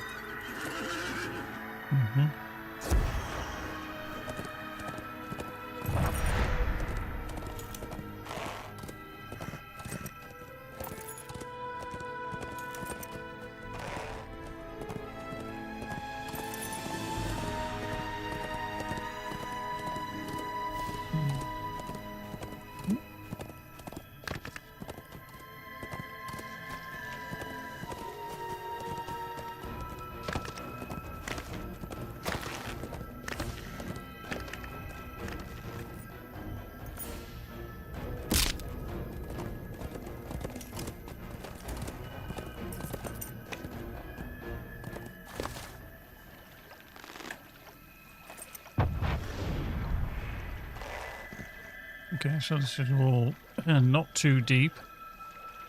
It looks like it's behind this waterfall somewhere. I mean, this would near enough kill you, wouldn't it?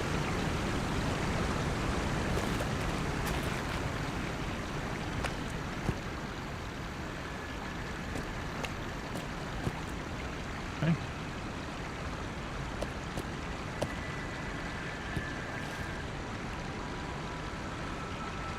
But there's...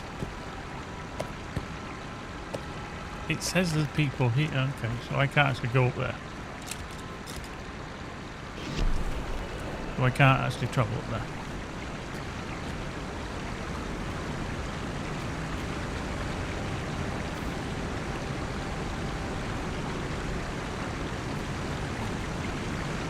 Is it in here? Okay, maybe in here. Let's have a look in the cave. The vestibule of Utugber.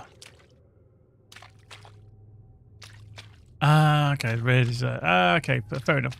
Well, I'll discover it. I'll discover it. Excellent.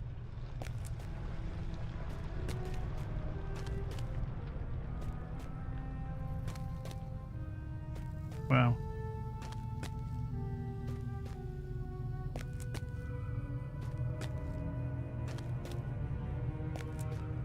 Nice. Okay. All right. Okay. Yeah.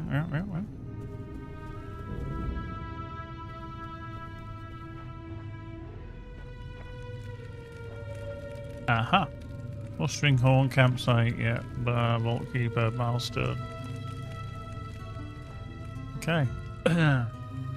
May you find this season bountiful. Okay. So that's to get to. Lidat mat, friend. There's a heist here. Oh. Lidat mat, friend. Complete any. Oh, okay. Okay. That's fair enough. And that's just training dummies. Okay. I'm actually surprised. I mean, there's a milestone and then the mustering home. I always thought this was fine, this approach, when we had, you know, maybe only 1 or 2 raids and they were difficult to get to. So you'd park a character there and everybody would summon, etc. But I always think it's a little bit, like, here in all Anister, a little bit. Like now, there should always be a travel route there, but you can start a raid anywhere in the world anyway, as long as somebody's kind of there. So yeah, it's just a bit of a pain to kind of come here to get your rewards and stuff like that. But yeah, okay. At least we know it's there. At least we got it. I did wonder where the new raid was going to be, but I thought it'd be further south in terms of landmass, which I haven't discovered yet. So yeah, there we go. Right. Anyway, moving on.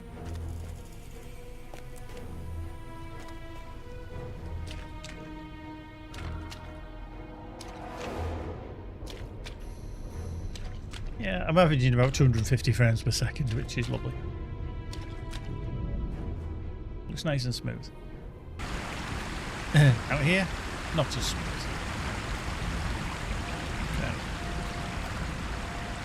Okay. So let's get on the war steed again. We are gonna get on here, get on there, and get on that. We are gonna trundle down here. We can pick up this other side.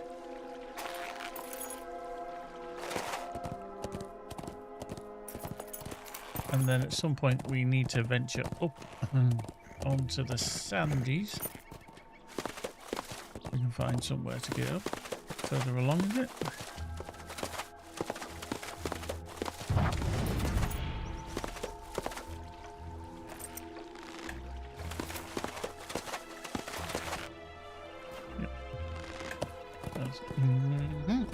So through here, up here.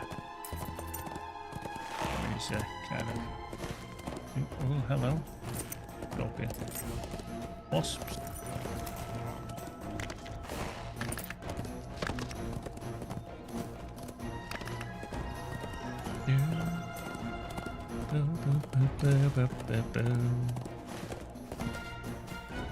Yeah. Yeah.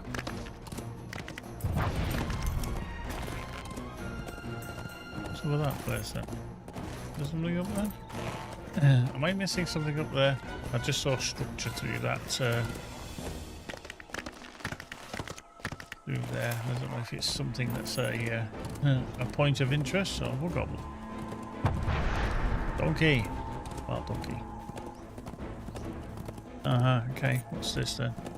Looks like an orc encampment. Sandstone. Wasps. Yeah, okay. Sarkidool. Okay. Now. I did think it looked a bit orcish.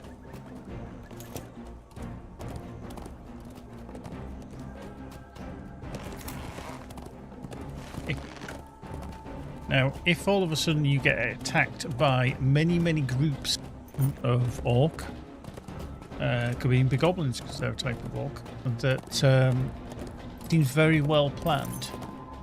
Then you've got to be wondering if it's been orchestrated. I'll wait for that.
Now, I'm meant to be here for Scorpion extermination. Travel to Dulrak. Now I'm here, but I'm starting to think need some.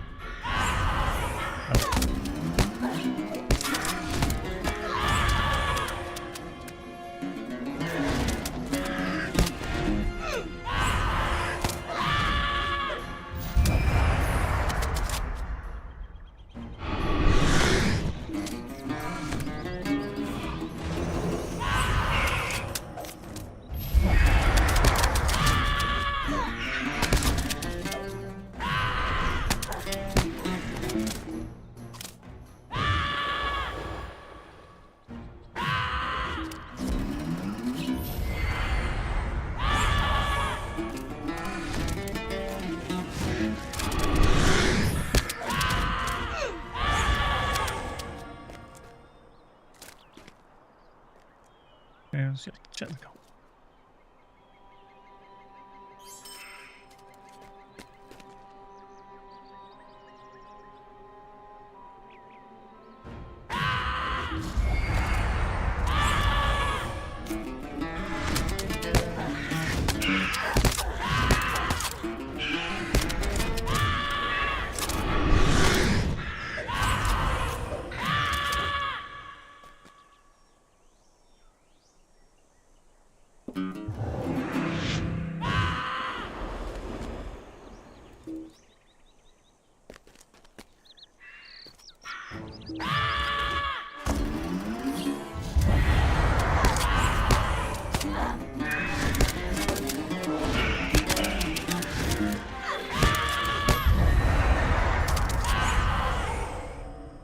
Okay.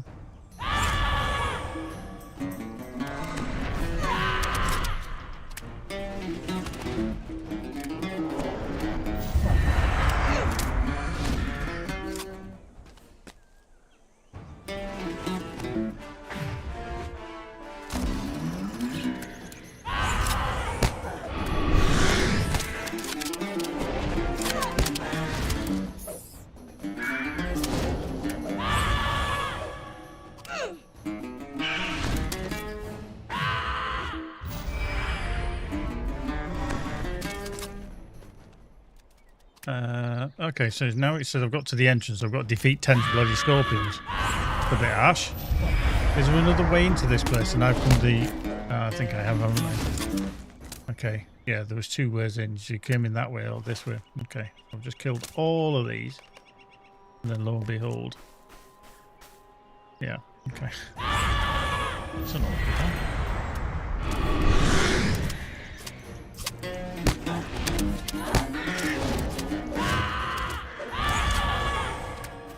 Do I need to kill... in the cave, so I need to be in the cave. Okay. Blah, blah, blah. Let's kill 10 of you.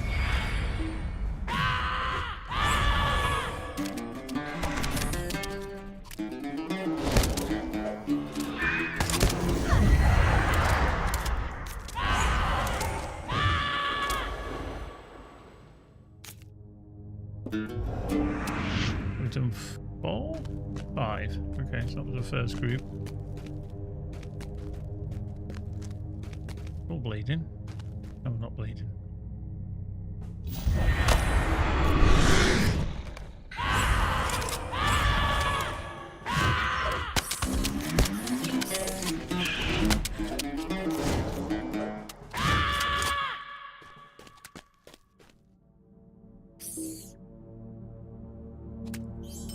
Okay, cool.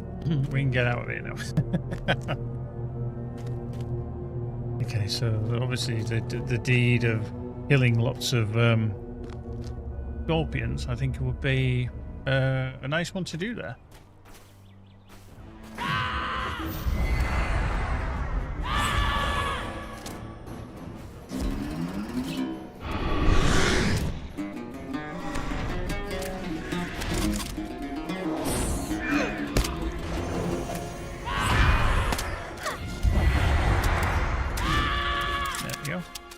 Splat, splat, shout, shout, splat, shout, splat, shout, shout, splat.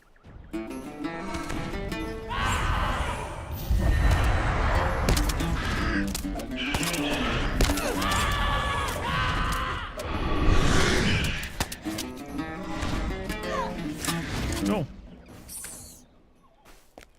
There we go.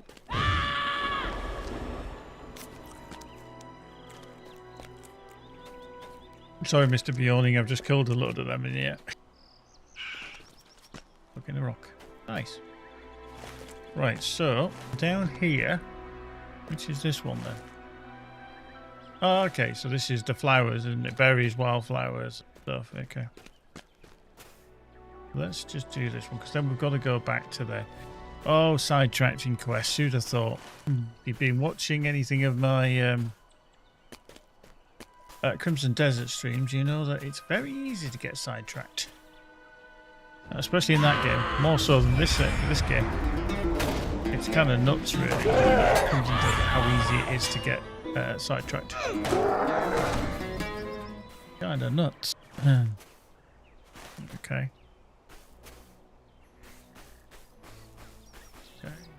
Nothing. Almost like it wants you to find these obliterators.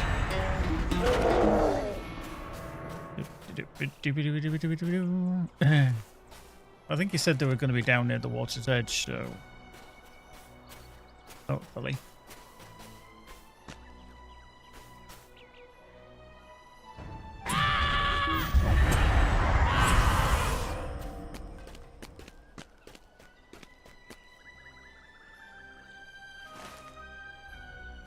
Maybe.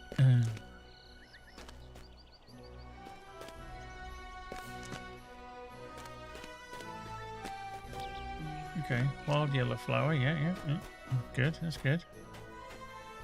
Well, I think some are up the other side as well. There's another wild yellow flower there.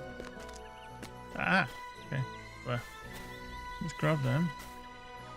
Grab the wild yellow flower. Another wild yellow flower. Marvellous. I hope you're all well. Hope you're all tickety-boo. Hope you're enjoying your Sunday, whatever you're up to. I think for some people it could be a Monday. For this route. Toss a prime Hey, to Jim your the Bank. teacher, oh viewers of plenty, oh viewers of plenty, whoa. There we go. How you doing, Jim? Good evening, good afternoon, good morning to you, sir.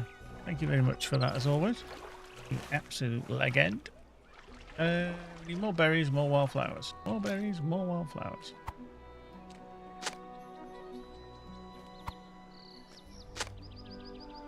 So this should be the last berries. So red wildflowers.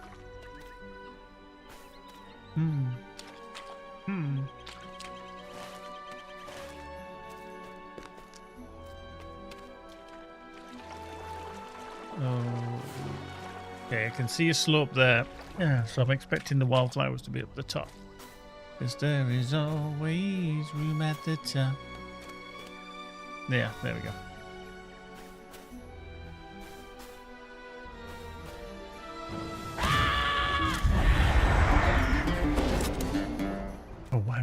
get up there. I'm gonna sneeze. Yeah.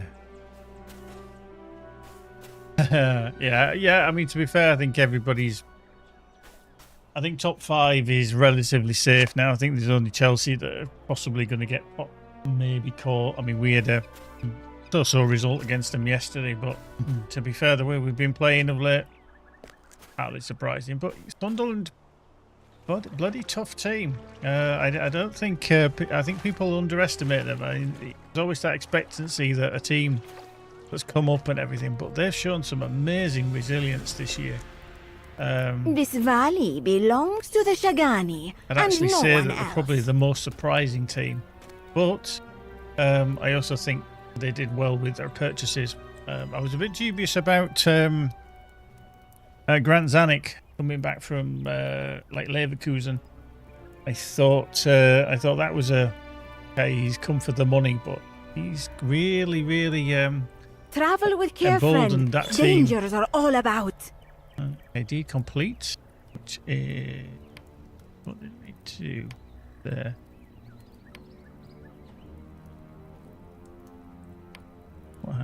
We went from neutral to the acquaintance with the Kabani. Okay, nice, really. Yeah, cool. So yeah, quite surprised how they've performed, and fair play to them. I mean, a draw isn't the best result for anybody, but still. Right, close from the Creebane. Right, actually, where the hell do we need to be? Where's Stable Master? In fact, we can go there. Ubnishir. Let's go there. There's me Hostile Gur, stranger. riding. There's me riding around there. Go. So yeah, I still think the interesting thing is always going to be the bottom of who goes down. I mean, some are, Wolves are gone, Burnley's gone, but it's that last spot. It's going to be going. Yeah, that's going to be the tough question.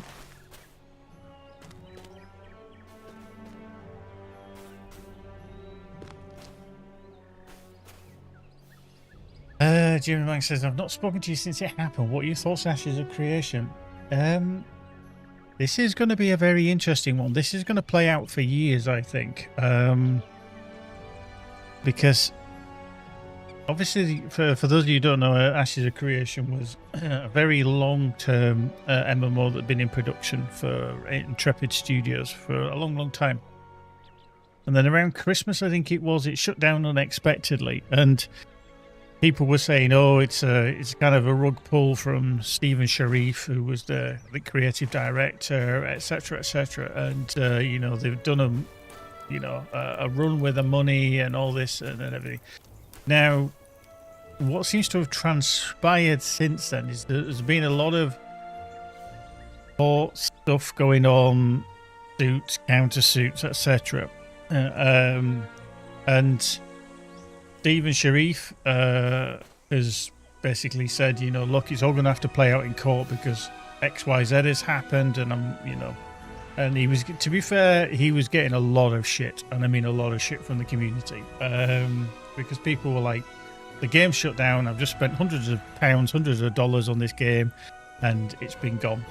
I did get a refund, which I'm kind of happy about, but it's all playing out in court, and the kind of last thing, there's been two big messages that's kind of happened from Stephen Sharif, if I remember correctly. It could be totally wrong on this. Is that it was he's had a victory in court. I mean, to be fair, I didn't pay a lot, Jim. I only paid the basic. I didn't go full in packages hundreds of dollars like people had done. So he's won a kind of, I won't say injunction at court, but there's kind of the stopping it being thrown out of court. It's going to play out. It was a very interesting read, and I'm kind of intrigued how this does play out. And if people have never seen it, it's not a bad kind of story to follow of how things can kind of happen. There's a whole kind of official statement that happened I mean, I'll read you a kind of a brief excerpt from Stephen Sharif, who says, I know there's been a lot of flood of speculation, misinformation and coordinated attacks surrounding me, Intrepid Studios and Ashes of Creation. Rather than ask anyone to rely on rumours, content creators or narratives pushed by the opponents in our lawsuit with their own agendas, I'm asking those who genuinely care about the truth to review the actual court filings, sworn declarations and documentary evidence for themselves. These lies are completely false and already faltering under judicial review. Included below is a statement and Q&A along with links to the latest filings yesterday in a federal court. Now this was in 15th of April. Okay, so this is like a month ago. Containing witness statements, exhibits with the actual record of what occurred, text, emails, internal communications, and details of the board's conduct behind the scenes and why Intrepid reached this point. The record will shock you, but the facts are now being placed where they belong, in a court of law where evidence matters and false narratives can be exposed. Those who want answers, context, and the documentary record, I encourage you to read the materials below. So he does produce an actual official statement, which he shared. And then about 2 weeks after that, last week the court ordered both sides to meet and confer regarding our pending motion to appoint a neutral third-party receiver over Intrepid Studios. The receiver would not be my agent, so this is from Stephen's point of view. It would not be the board's agent, so this is who he's kind of sued.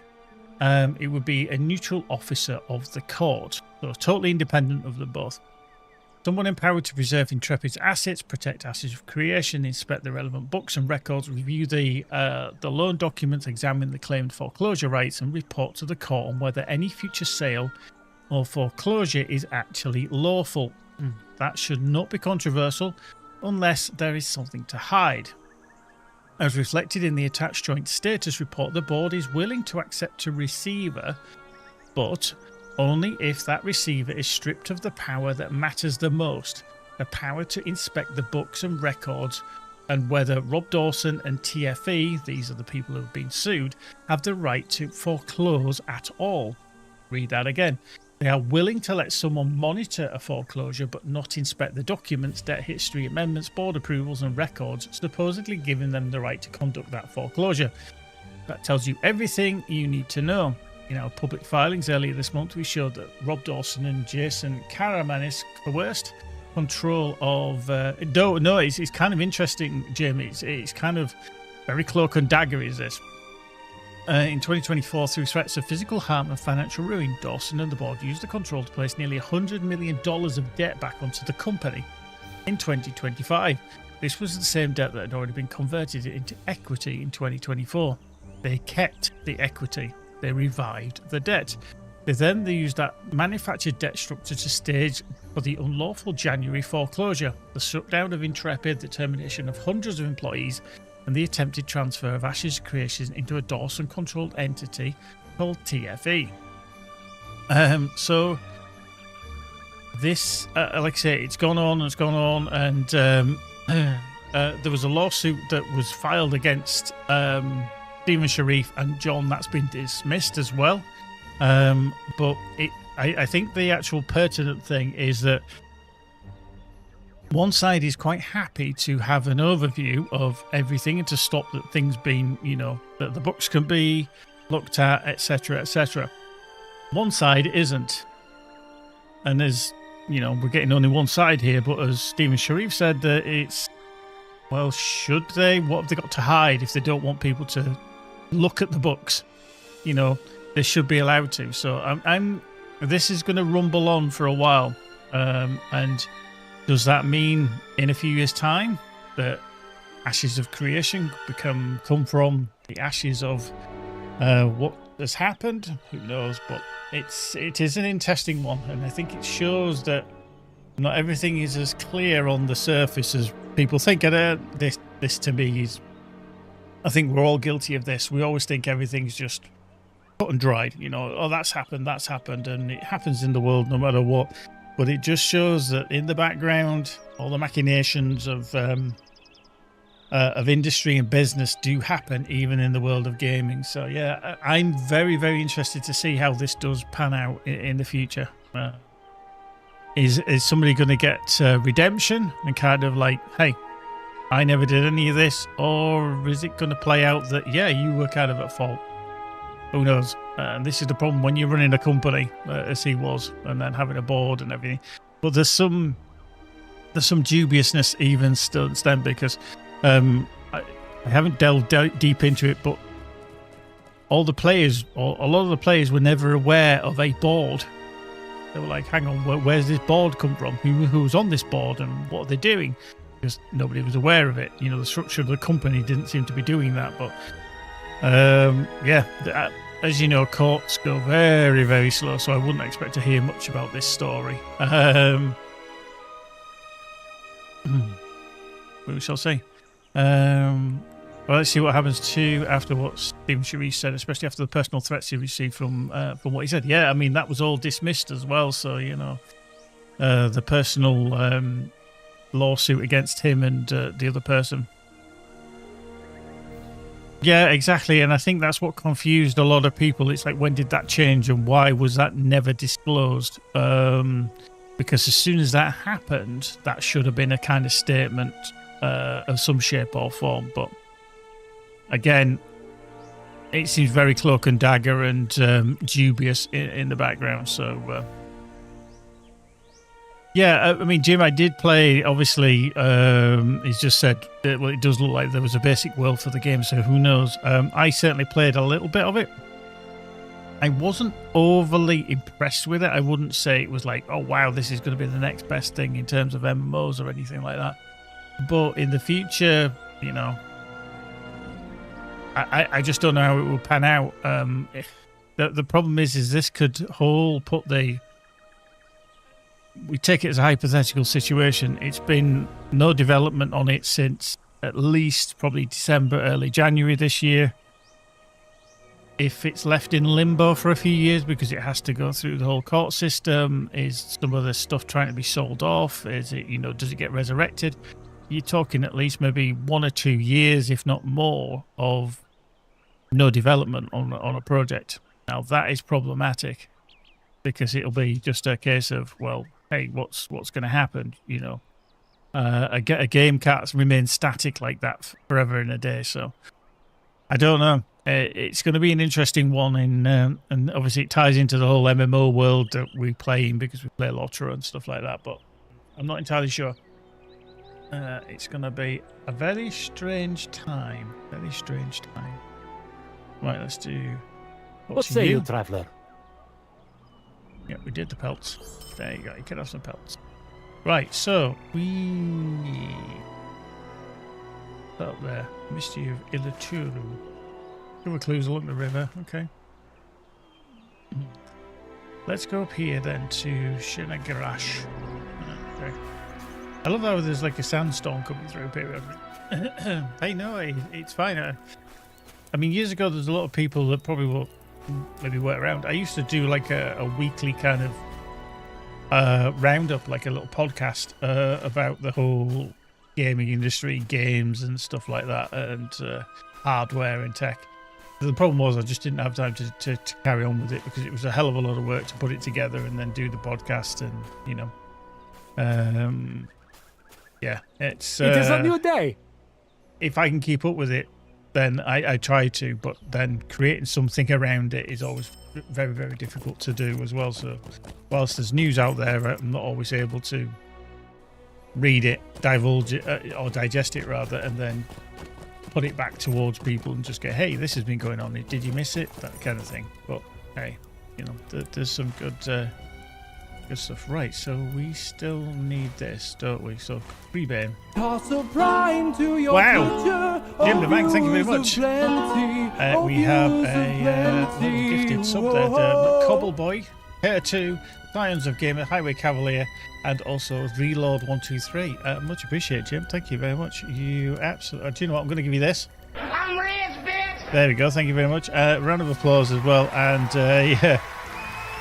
Applause go. Holy shit snacks! Indeed. Thank you very much, Jim. You're absolute legend. He's not bad.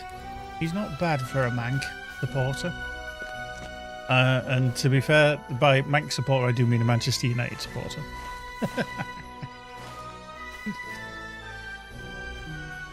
Not bad indeed. Not bad indeed. But thank you very much, Jim. Yeah, I mean, fair play. You're doing well this season. I give credit where credit's due, and I think there's a lot of people didn't expect you to be up that high in the. Let's go down here in the table, myself included. But you can turn it around. Tarek is not the person to lead you forward, though. I really genuinely don't think he is. I don't think he's got the ability to do that at a top end club. He did okay at Middlesbrough.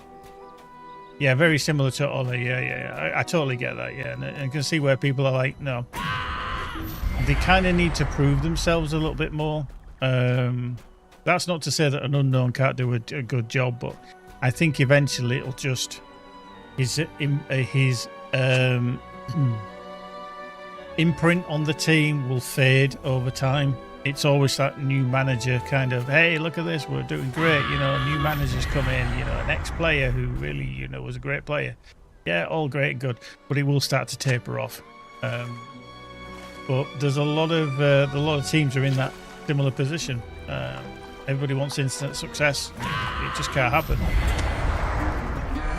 I mean, I'm quite kind of disillusioned with a lot of Liverpool fans at the moment of how they're kind of looking at the way the world is, in terms of our performances and how they're reacting to Arne Slot, etc. And you're just like, really? We've had a very bad season. We won it last year. I mean, to be fair, it would have been better if he didn't win it last year and he won it this year. It's kind of impeded him. Because now it's all, it's Klopp's kind of team, and he's just inherited that and everything.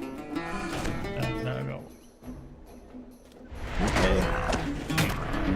So, yeah. Probably about another half an hour. Yeah.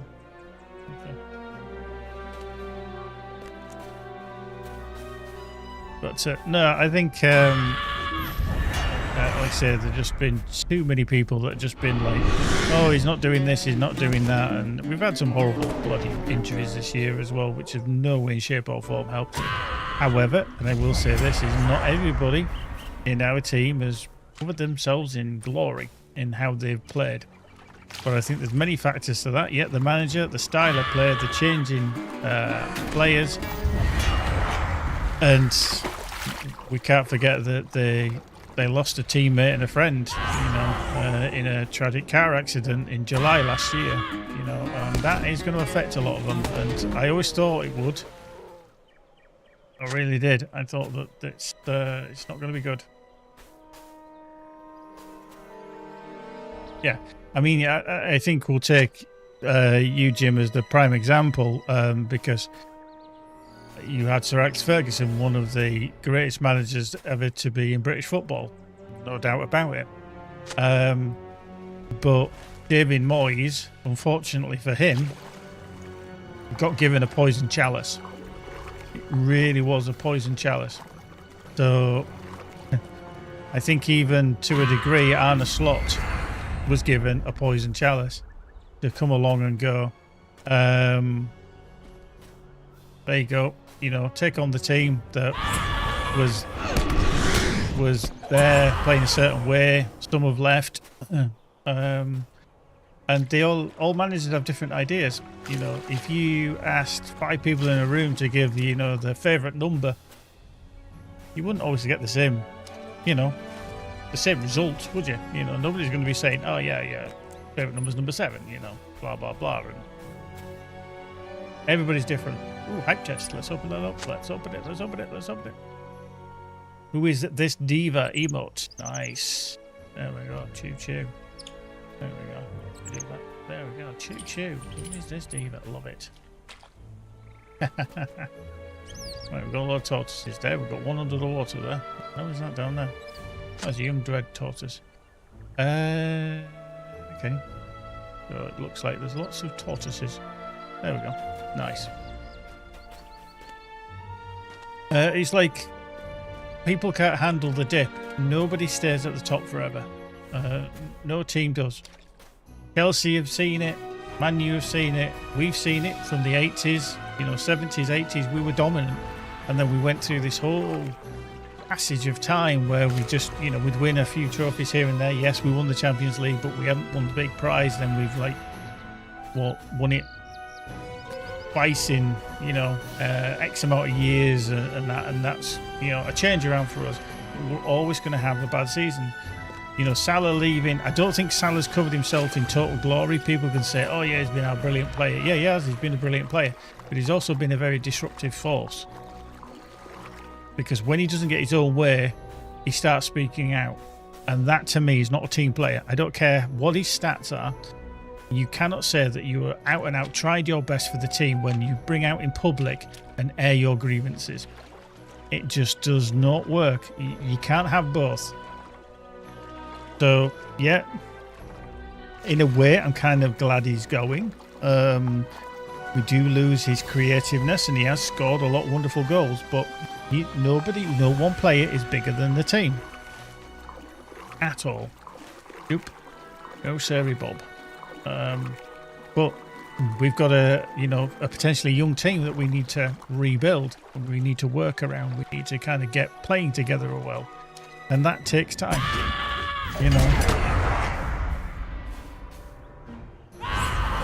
So I just don't know if it's going to happen. What's going to happen in the coming year, the next season?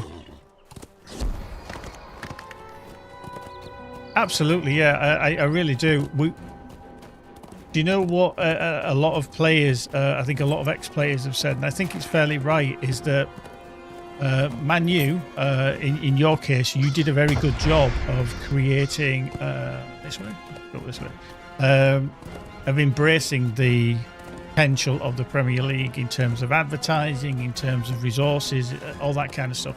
Liverpool didn't. They were just still stuck in their own way, the old ways, and it fell off. And it just didn't work for us, and it took us our time. And as much as people go on about FSG not spending the money and all this and blah blah blah blah, they took on a team that was nearly going out of existence. They had a shit ton of debt. They got rid of it. They've progressively built, and now they are still a business team. At the end of the day, they are a business team. They're there to make money for themselves. But to put us back where we are, because we were finishing 7th, we were finishing 8th, 9th, we were kind of nearly mid-table. And after Gillette and Hicks, we were going out of existence. Is there now, something you need? We're there consistently, Champions League. Maybe the odd time we drop out. Just like Man U, we drop out. We go down to the Europe or whatever. But consistently, we've been in the Champions League. We've unfortunately come up against Paris Saint-Germain, who are crackingly on form. I think, thinking kind of hope that they're going to blow away Arsenal in the final. But you are here. Who knows? Football's a very strange game. I believe I have unraveled the clues you discovered. I'm not going to do that yet. I'm not going to go all the way back there. I'm going to crack on with this ashy gear. So yeah, I'm kind of, like I say, overall, I'm quite dismayed with some of our Liverpool fans. Who are like, blah blah blah. Get behind the team, get behind the manager. But the booze and everything. And this is what peed me off yesterday. Is that obviously there's a slight disconnect between what happens on the field and what the crowd sees, because people were like booing Slot when he took off Rio and Gamoa. Great little player. He's 17 years old. He's got a shit ton to actually learn. Because he's so young. His minutes need to be managed because he's still young. He's still growing. If they give him too much time, they can weaken his muscles, they can weaken his joints, ligaments, whatever. And then in the future, he's going to be ruined because he'll have progressed too far. He's trying to be an elite athlete when he's still growing. And you cannot just go, 17, there you go. There you go, off he goes. It can't be done. Now, yesterday, when Slot was getting booed to high heaven, it's because he was taking Rio and Gamoa off. He'd done very, very well. But prior to him taking off, he was going to leave him on. But he'd taken a bit of a knock and he was getting cramp. Again, because it's warm, sunny. He's still a young kid. His muscles aren't as strong as a full-grown adult's. So he was going to take. He said to him, "Are you okay?" And Rio and Gamoa said, "I don't know. I don't know if I can manage," because he was getting cramped. So they said, "Right, rather than risking it, we're going to take you off," and he took him off. So consequently, he got booed to high heaven because everybody thought he was just taking him off because, you know, everybody in the crowd thought, you know, I'm just going to have a go at you. Doesn't matter what you do.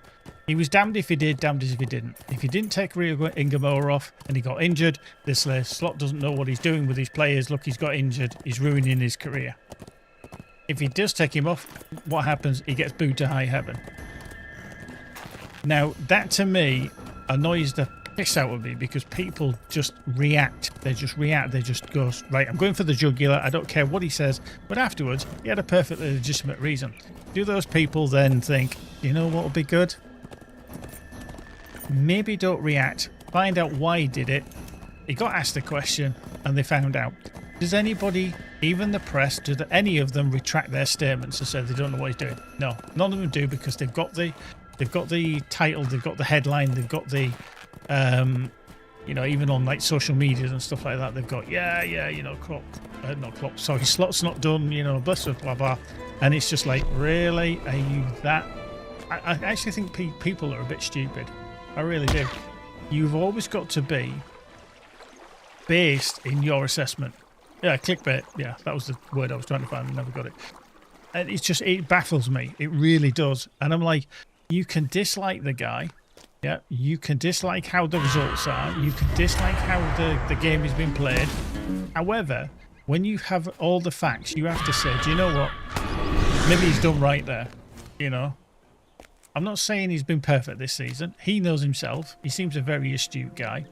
But I think, really, we just need to give him a bit more time and a bit more like, do you know what? He's had a bad season. When your biggest buy ever for the club, as in Isak, has been out for, I don't know, 7 months or whatever it is after breaking his leg, not getting a full pre-season behind him, and then he gets a broken leg, and then he comes back and he's out injured again. That is not conducive to trying to get a team together to work, is it? But no, all they see is results, and I think it's because when we were with Jurgen Klopp, we went like this, yeah, and then we got to the top, yeah, and then all of a sudden we've just tailed off. Now everybody's going to play differently. Slot was never going to play exactly the same as Jurgen Klopp. But you got to then ask, okay, if Jurgen Klopp did not win the Premier League in his last season, and Slot took that team with very little changes in terms of personnel, I think we only brought Chiesa in and brought in some youngsters, and then won the title. Does that then mean that he tweaked what Klopp didn't tweak and made us win?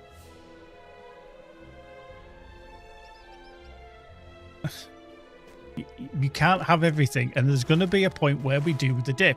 And this is why I think it's a poison chalice in terms of performance and overall results for Liverpool. Exactly.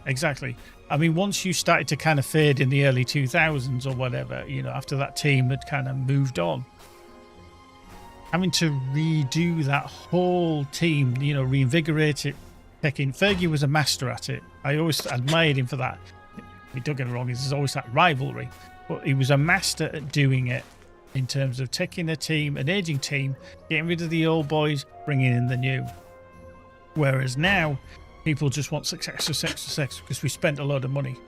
And you can't do it. It's not sustainable, you know. But yeah, I totally agree with you there, Jim, about, you know, that it's not just Liverpool fans, it's all fans. And this is where the money is the problem. Freaking hell is this last whoop, don't want to fall off. Where's this last tree? Tree, where are you, tree? But yeah, they're just annoying me at the moment, the fans, because they're just Bams. Brutal, how you doing? We are just gonna have an ad break over on Twitch, by the way, so I'll be seeing you shortly. Oh, there it is. There's the suitable tree. Oh, there's another one there. They are building a new team, even using youth through It's a Lost Art. It is. It's very, very difficult because teams invest massively, and I mean absolutely massively, in Shack Ravagers. Shit. In youngsters, if they're smart, because you can save yourself a shit ton of money. The problem you have is that you are not guaranteed. No play is guaranteed, don't get me wrong. But at the end of the day, hello, Crypt Digger, that's that one.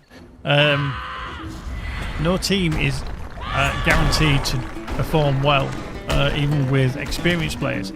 Now, exceptions to rules are people like Virgil van Dijk. You know, he came in, he was already an exceptional defender, and then all of a sudden he comes along and, you know, fits into the Liverpool team. But we've got a lot of youngsters now who are going to have to step up to the plate because Virgil's into his last year. He is in no way, shape or form probably going to be given a new contract. So I think this next season is going to be his last. He hasn't performed as well, but it's like all things. When a lot of players don't perform well, the team looks bad and other players get found out. And I think that's where we're at. But I think we just need to up our game in this off-season. Can we do it? Who knows? But God, I hope we do. Tukerdle. Okay, this is Tukerdle. Where the frickin' hell do I need to be to draw a picture? Need to be a bit further along. Okay. Got the interesting fight here. Get through here. Wink.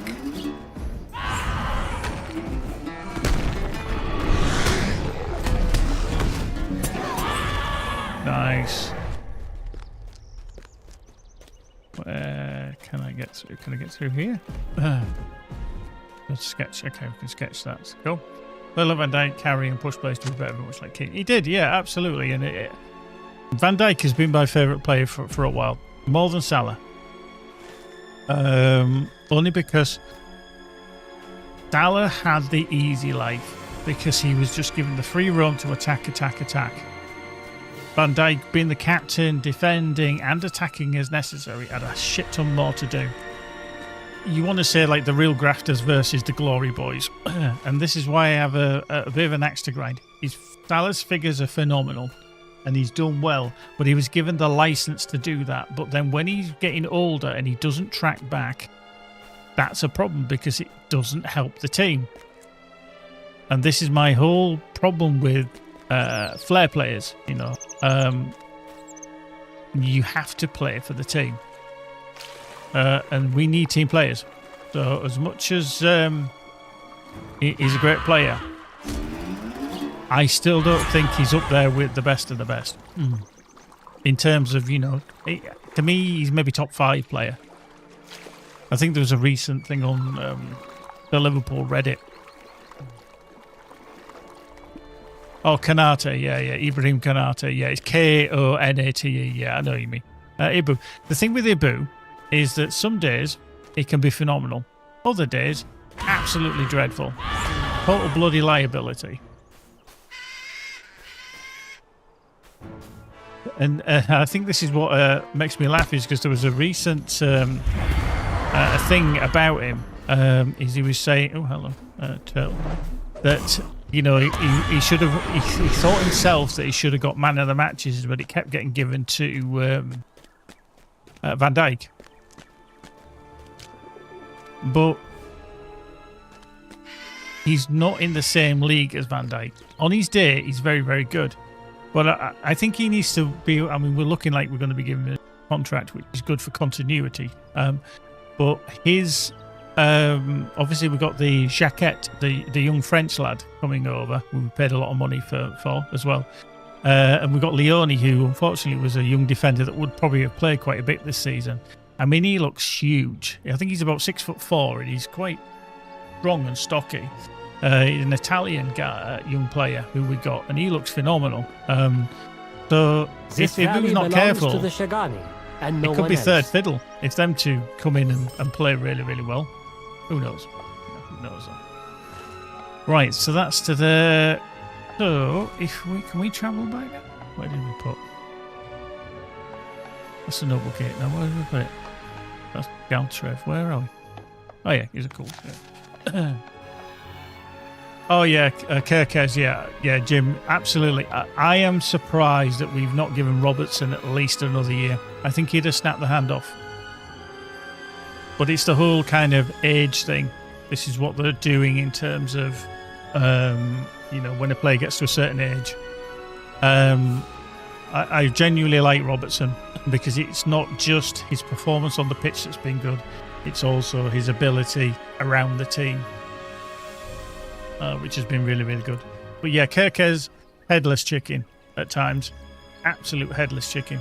And I think he needs somebody like Robertson to kind of him to look at and go, this is what you should be doing. If you want to be as good as me, you might have the pace. You need to kind of watch and learn.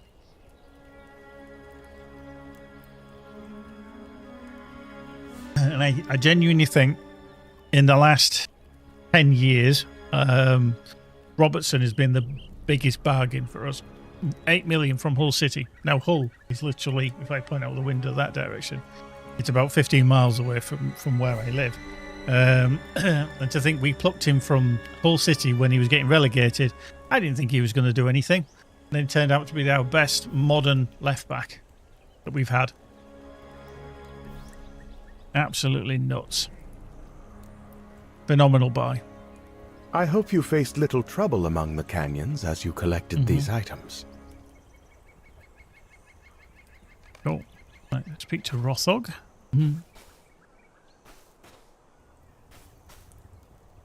Okay. I heard the sounds of battle from here. I would have joined you, but Belondor asked that I not leave the camp. Yeah, I mean, Dennis Irwin was phenomenal in his day. I think with Dennis Irwin, he knew his job and he stuck to it. And I think that if you get players that do that, then you create a very good team. If you give some players too much license, then they forget what their job is. And I think that was maybe something with Trent Alexander, is that he forgot what his job was and he was caught in between. Now, he seems to be doing okay at Real Madrid. I don't think he's doing a phenomenal job out there because they've had a shit season, to be fair, in their terms. What are they, 10 points behind Barcelona? Interesting, that one. So, yeah, I think it's the close season is going to be interesting, what we do. There's a few youngsters that I think we should take a look at and spend some decent money on them. The interesting one, the kind of discussion I saw yesterday was that some ex-players obviously are now in Saudi, for example, and one of them is kind of going to be available on a free transfer, and obviously they left last year, but they always put in 110%. So it'd be very interesting if they were to come back to the club on a couple of year contract, because of how with Ekatike obviously been injured. I mean, that's another one. He snapped his Achilles heel and everything. And when you have, I mean, I felt sorry for him because he was in phenomenal form. He was really, really good, and that hasn't helped Slop either. Again, 1 minute you're getting your two players back that he spent a shit ton of money on, gets them to play like one and a half games, and then one of them goes off for another long-term injury. You can't mitigate that. So no matter what people think of Slot, you can't deal with that. As I asked then? Darwin Núñez, maybe coming back for a couple of years. That'd be an interesting one. I'm sure he'd jump at the chance.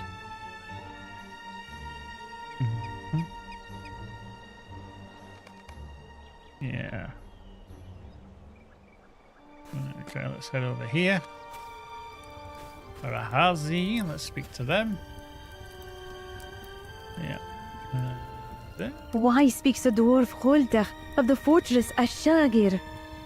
While you were gone, he spoke a little else, and to anyone who would listen, tell Arahazi that you understand he wishes to search for Azagath's sea shadow within that fortress, and she frowns. That was the last of the Hamati strongholds to fall to Ordak. It is said that it was the home of the largest stockpile of Nargak ever crafted by the sages of Hamat. They resisted the besieging Ordakai for a year and a day, but in the end, the Hul of Ordak sent assassins on a moonless night to climb the cliffs. To slay the guards, they threw open the gates, and the Ordakai army stormed the fortress. With no other choice remaining to him, Talmudu, last king of Hamat, set the stores of the Nargak ablaze. We name him today the Shah who burned. No one within the fortress, defender or attacker survived, and the fires burned for 6 days. When they finally went out, only ashes remained, along with the scraps of Talmudu's crown melted into a tangle. As the dwarf Koltek goes to Ashagir, I suggest you keep a wary eye on him. The stockpile of Nagak that once remained within burned long ago, but the fortress is an ill-omened tomb, a pyre of Hamat. But that is not why I came to speak to you. The wizard from the north has asked me to return to Ambaru with a message for my mother.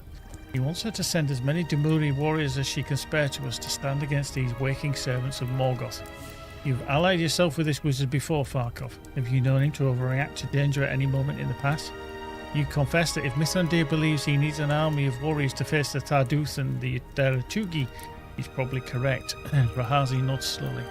That is what I suspected. Farewell to you, my friend. I will see you again as soon as I can, and let us hope my mother sends the warriors requested by your wizard. Quick. Right, he's gone. We will need as many fighters as we can gather to face the Shigani waking warrior will speak Tarduth. to Gerhazi of Ambarul, and it is my hope she'll return with many fierce warriors of that folk. But we'll need as many fighters as we can gather to face the waking Tarduth. My plan to send the Kinta woman Silertas to the Oasis Groves that she may return with elf warriors of that people. After all, our lands are threatened by the evil that stirs within Urashtar. It will not be contained without their help. I also wish to send one of the leaders of Umbar to return with as many Umbari soldiers as can be marshalled in haste. What is that ruling body named? Hundreds of the coins? Who of these should go, Farkov? You consider the choice available and decide only Bellandor can be trusted to return quickly with a sizable force of Umbari soldiers. Mithrandir nods. Very well, if he is respected in Umbar as you say he is, he will be best suited for this task. I ask you to tell him to depart at once, for the hour is late indeed. Then you must do the same for the Kintai Selatis. Turn to me when they have departed. Okay. Yeah, I think a certain Koltek is going to put Banner in the works, isn't he? Really is. What asks the wizard of me? You should speak it aloud, though I believe I know already what my task must be. Tell Bellandor that Mithrandir wants him to return to Umbar Barhabel as quickly as he can, and to come back with a contingent of Umbari soldiers. I knew in my heart I would be called to this. I cannot promise I will return with the number of soldiers the wizard wants, but I will return as many as I can. Goodbye to you, Farkov. Take care of my friends in the company, and beware of the terrible creatures that lurk within Urashtar. I will see you as soon as I may.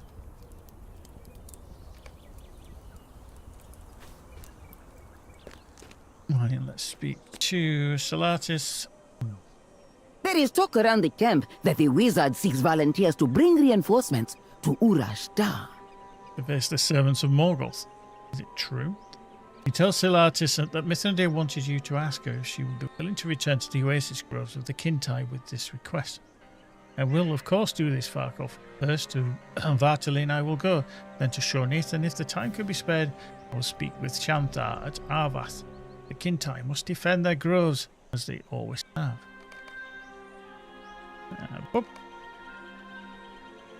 That is what I wish I could say. But I cannot. If these Kintai reinforcements are needed with all haste, we can risk no delay. I know the untethered periods to which I succumb. I don't want to endanger the delivery of this message or the return of enough Kintai warriors to face their ancient, forgotten foes. I am not the person to carry this message. Will you bear it on my behalf, Sigilith? Sigilith stares at Salatis in stunned surprise, knowing how difficult this admission must be for the Kintai elf. When she recovers, her voice is thick with emotion and she speaks with understanding. I will do this, Salatis, fear not. Spend not a moment more thinking upon it. Kintai will be told of our need, and I will return with as many as I can muster with utmost speed. Farewell, dear friend. Goodbye, Farkov. Take care of my brother and make sure he does nothing foolish. It is in his nature to act first and think later, if he thinks at all. Wait for the emissaries to depart. There they go, all gone. Got to Gandalf. Wink. The emissaries have departed? Good. I hope they make haste. If they do not, they may find only our bodies remain crushed beneath the heels of the Etugi and their Tharduth masters. It may not come to that. The Tharduth have not woken in thousands of years, and the world is much changed since their dominion of Zikar threatened these lands. They may expect little in the way of opposition. I spoke with the elf Corridan while you sent their emissaries upon their urgent errands. From the description he gave to me, it appears the man you pursued here, Azagath's sea shadow, is a Gerzul of Sauron. I believe in his search for the Nargak stockpile of which Corridan spoke, Azagath may himself find ensnared by the Tharduth. Judging from the words of Megalam of Thuringwath, the Seer Ones bore no love for Sauron. They suspected him of treachery and disloyalty to Morgoth, and where they treat one of the Gerzul, I wonder. Speak to Corridan. I am worried. I overheard Koltek speaking to Rothog, and from his words it appears that he believes he has discovered a lost cache of Nargak. Do you think it is true? Everything my sister told me about this substance fills me with fear. Like has found a stockpile of the hungry fire. Will we confront him about his discovery? We cannot simply stand by and allow the kindred of the coin to acquire such a thing. He's already looking. What do you want? You asked Koltek if Corridan misheard him concerning the dwarf's discovery of a lost stockpile of Nargak. Koltek peers at you curiously. I have not discovered it yet, Farkov, but I am hopeful it will not be much longer now. It had been my plan to search the old Hamati fortress of Ashigird for just such a stockpile, but I planned to search it alone. Now you can join me. If Corridan the elf is still concerned about my comings and goings, he may join me as well. You will meet the two of you outside Ashigir to the northwest. Your map was most clear to me, and I will have no difficulty finding the place. I trust you will have no problems joining me there. Okay, there we go. So we've got that. Let's just have a quick look at our shop stuff. Not checked in. Yeah, fitted that. Get rid. Get rid. Keep. Yeah, keep. Don't keep them. Get rid. Get rid. Keep. Get rid. We'll get rid of that. There. We've got enough of the others. Don't worry about that. One of them. No point. Get rid. Nice. 105 gold. That's all I've got. 105 gold. There we go. Christ. What was that? That's that. Yep. And that's the hat of shape. Okay. We don't need that because we've already got one. And that there too. Excellent, Smithers. Right, boys and girls, I actually need to stop there because I've got to take Poot for a walk. It's that time for Poochie walking time. So, yeah, we need to get out of here for a little while. Go take her for a little walk and see how we fare. So, yeah. Thanks very much for joining us. Jim the Mank, thank you very much again. Have a round of applause for resubbing. And all the wonderful subs that you gave out as a gift to those wonderful people. So Cobbleboy, Curting, Lions of Gaming, Highway Cavalier, and Reload. Enjoy your sub to the channel. Means you can bypass some of those wonderful adverts as well. But right, we're going to get out of here. If you want to catch up with the stream later on, I'll be putting up the 4K video in a couple of days' time. But as always, folks, it's an absolute pleasure. Hope you can join us again soon. If we come back later, it'll be all good, but no guarantees. But yeah, take care, folks. Be good. See you soon. Bye for now.